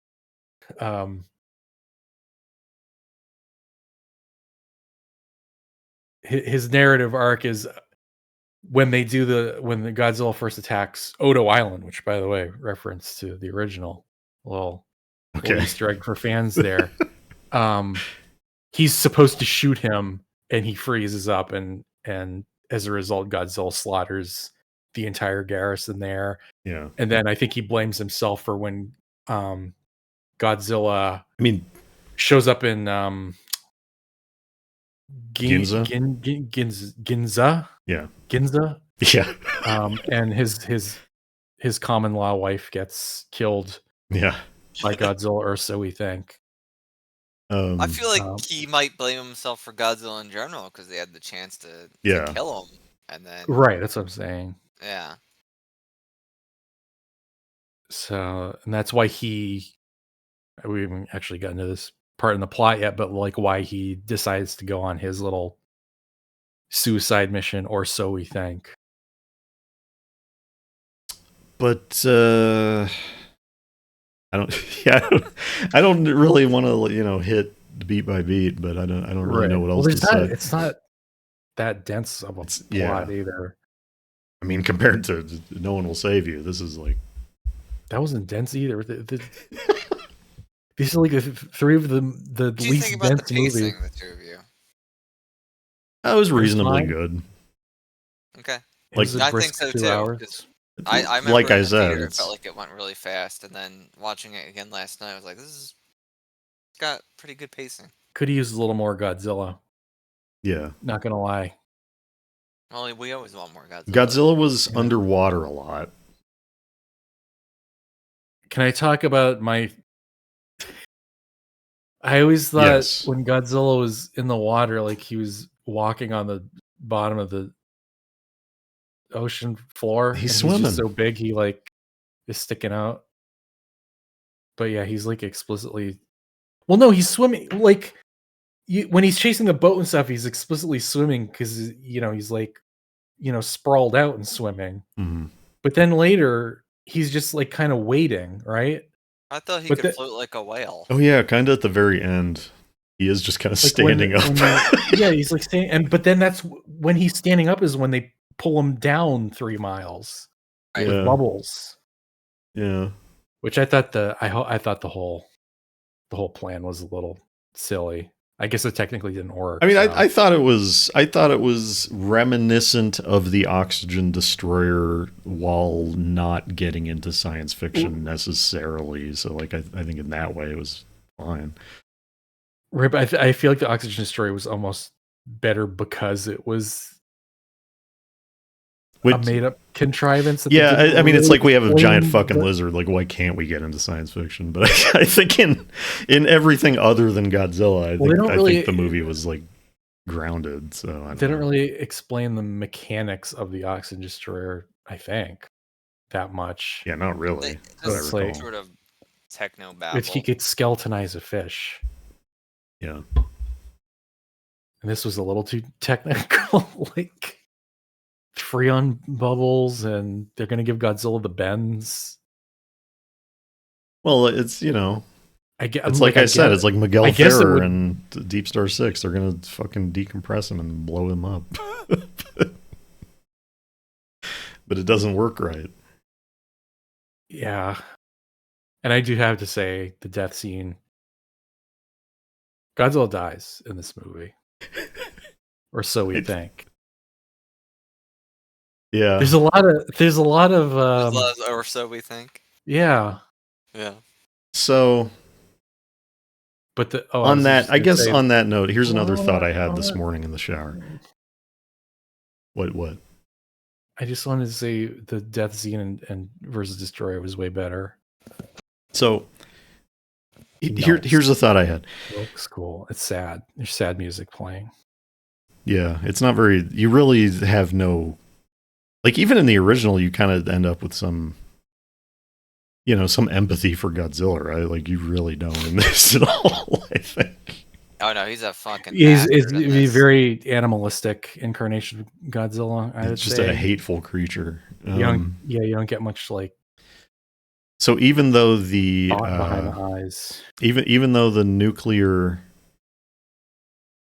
the nuclear thing is not as present thematically. I feel like the ending of this movie is kind of like implying like sort of the post-nuclear like cancer epidemic, you know, because like as Godzilla is like sinking and regenerating, like he just turns into like big gross tumors, and like the lady who survived like also has some kind of weird thing, you know, like I don't know. That's kind of I think Godzilla's growth tumors was just the regenerative. well, yeah, but he hadn't regenerated like in a gross way before. He had sort of He just did? regenerated. Well, he just regenerated. It wasn't like a big puff ball, right? He was like, his sort skin of was gross like when his bubbling face was and growing shit. back. I mean, it's His skin was like all right, whatever. I mean, I don't As know. for her, I don't know what. I know the neck thing with the woman. There's a showing sequel how she hook. survived, but I don't really know beyond that. Yeah. It's a little sequel hook. But what's the sequel hook there? I She don't know. dies Maybe in the the next people movie of cancer, or no, or I mean she the turns sequel hook into a is like monster? yeah, maybe Godzilla has infected the Japanese with some kind of thing. We'll see, or we won't. I don't know if I would. I don't know. I don't know if I would want to watch this Godzilla fight another monster. That's what I was thinking. I was like, where do they like this Could be movie has been so successful No, please no. on both sides of the pond. I can't imagine them not making a sequel to it, but like, where do you? I feel like this is too grounded to start introducing new monsters. Right. We've never had a sequel to a solo Godzilla with another solo Godzilla right after, right? Right. Because the Yeah, sequel well, is yeah. always introduced. A solo Yes. Godzilla is, once every 20 years or something. Right, and then it never gets another follow-up by another solo with the same Godzilla. Yeah. Right. I don't know. I don't know what they'd do. They'll bring in Jet Jaguar. That could, yeah. He's very big. He's in the animated. They could do like Hedorah, and I'm not just saying that just Yeah, I mean that's sort of what I'm thinking is like a kind Yeah. of spin on Hedorah or something with just the the infection Well, I was angle. thinking a mutated woman. They could end up going the Biolante route. I don't know where the plant comes in, but Right. Yeah, they could do Biolante. you do Attack of the 50 Foot Could be woman. something new. Could be a big stupid elephant without a fucking snout, and it could be called like Muto or something. That's Behemoth. Yeah, I hate Yeah. Monsterverse. I know. Yeah. Anyway, It's hard because I do always want new monsters, but then I want to see the old ones revamped again. Godzilla's design in this film is very good. I think we all like it, right? Yeah. It's my favorite. It's maybe my second favorite Godzilla design. After. But you don't like the tail spikes. Oh yeah. Do you like when he gets erect before he shoots? That was yucky. I didn't like that.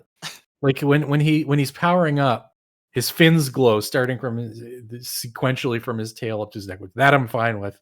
But when they start glowing, they also like fucking pop out on like sliders out of his flesh. Yeah. Which was yucky. I didn't like it. It was like, I don't know. It was like his teeth are falling out or something.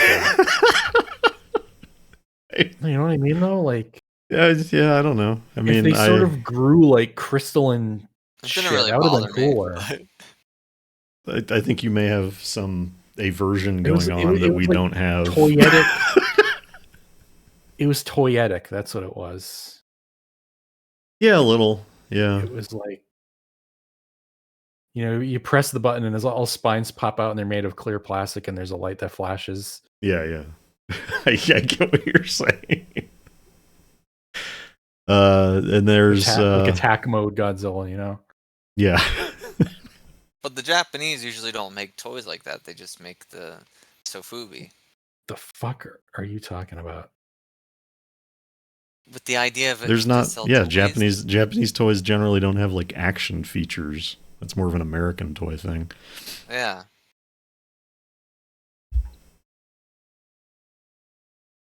Anyway, These for these guys They make the movie tell me Monsters about of Fubi thing. Japanese toys. Yeah. Japanese toys I'm surrounded by right now. Your for Hasbro including toys, Godzillas. your little Although Transformers. the Godzillas don't have action features. So Yeah, they don't. another treat. Tamashii Nations. Monster Arts. Yeah, but there's no action features. Make a new fucking make some Showa monsters. Like, come on, what do we? Yeah, what are you doing, Monster Tamashii Arts? Nations? It's been like What 10 years. It's been like 10 years since we got a new monster. I don't want fucking legendary shit. Did you have any notes, CyRaptor?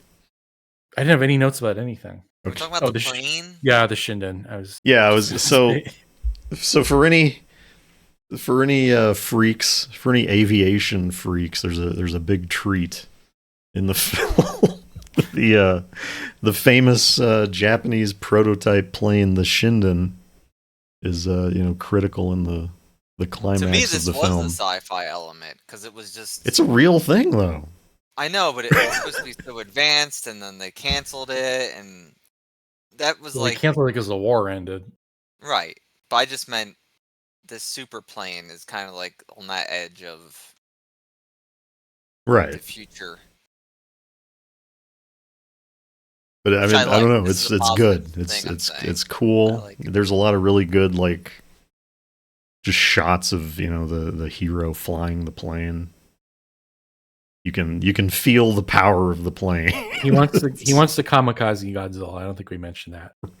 Right. I mean, it makes sense. Obviously the running survivor's guilt theme and the guilt for not kamikazing and just feeling responsible. He still wants to do his duty. Does he do it? I don't know. Watch the movie, find out. Godzilla does die. They do kill Godzilla. Godzilla does die, and he doesn't. So figure it out. And yes, Count brought this up while we were watching it, but all I could think about was the main character is a kamikaze pilot, and all I could think about was the Curb Your Enthusiasm episode where one of their friends' fathers is in a nursing home, Japanese man, and he was a kamikaze pilot, and Larry David was like he couldn't have been a very good kamikaze pilot, seeing as how he's still alive. Yeah. Which I'm wondering, are there any how recently did the Japanese start making movies about kamikaze pilots that would shirk their duties like this? I don't know. Was that something that was happening right in the 50s, or did they? Was I there don't know. stigma? Probably. I don't know. I mean, the only thing that really comes to mind is there's a anime film called The Cockpit, which I'm not even sure if it involves kamikazes, but it does feature Japanese fighter pilots in some in some regard. Okay. But and that's from the early mid 80s, I think. Because I was just wondering, could they have made this in the fucking 50s, or was that too soon for him to be a kamikaze pilot who didn't do his duty, type of thing? Would Japan have made this? Probably not in the 50s. Hard to say. Yeah. Oh. I don't know anything about American 50s aviation cinema. I saw a retro blasting video about collecting DVDs of. I don't know shit about it. Some of those movies they cover look cool. Yeah, but I didn't know anything about those American movies. So I don't know anything about. Not me either. Japanese movies of that era. Could be worth looking into. Yeah. There's also a Porco Rosso. He flew a plane, right? Yeah, but that's in sort of a fantasy world. Yes. Well, I liked the Godzilla. There's Girly Air Force. That's modern, isn't it? Oh yeah. I mean, I like Godzilla too. there's a lot of anime about. Or, I mean, I like Godzilla Minus One. Oh, I really thought they were gonna at the like end tile car. It said minus 1.0. I really thought they were going to increment it to 0. When Godzilla was revealed to maybe have not died after all, but they didn't do it. Oh yeah, maybe that it's like Godzilla score. It's the score, you know, Earth 1, Godzilla minus 1, because you got an own goal. I don't know. I like the film. I didn't like it as much as Sasquatch Sunset. I didn't like it as much as I wasn't as blown away by Godzilla Minus One as I was sort of led to believe that I would be. Yeah, I'm in the same boat. I liked it a lot, but it wasn't like people were talking it up like it was the fucking next coming of Christ Zilla. Okay, well, it's not that good. Still not as good as Astro Monster. Still not as good as Godzilla's Revenge. Still not as good as Godzilla versus Megalon. Oh, come on! I've learned that I'm not gonna win that battle, but it's just an insane statement. Megalon is not very good. It's really good. Yeah, I at least understand your arguments for Godzilla's Revenge. I don't get them from Megalon. I have a Jet Jaguar right here, and I don't. Megalon is a cool monster. They're making a Monster Arts Jet Jaguar. Megalon is cool. Gigan is cool. Jet Jaguar is cool. Baby there's a gay couple with a baby kid and a tiny motorcycle. Like, what is not to like about Megalon? I just think it's not very good. It's really good. And I bought it for like $40 back in the day. Jesus, I don't know about that. This was like 2005 or 6, I think. Huh. Well, I suppose we'll keep watching Godzilla movies. I'd like to stay on it. And hey, the Primevals is out. Yeah, I'm looking forward to it. We'll see if Charles Band emails us a code. He probably won't, but you never know. I guess that's it. Take care, everyone. Until next time. Any closing words, CyRaptor?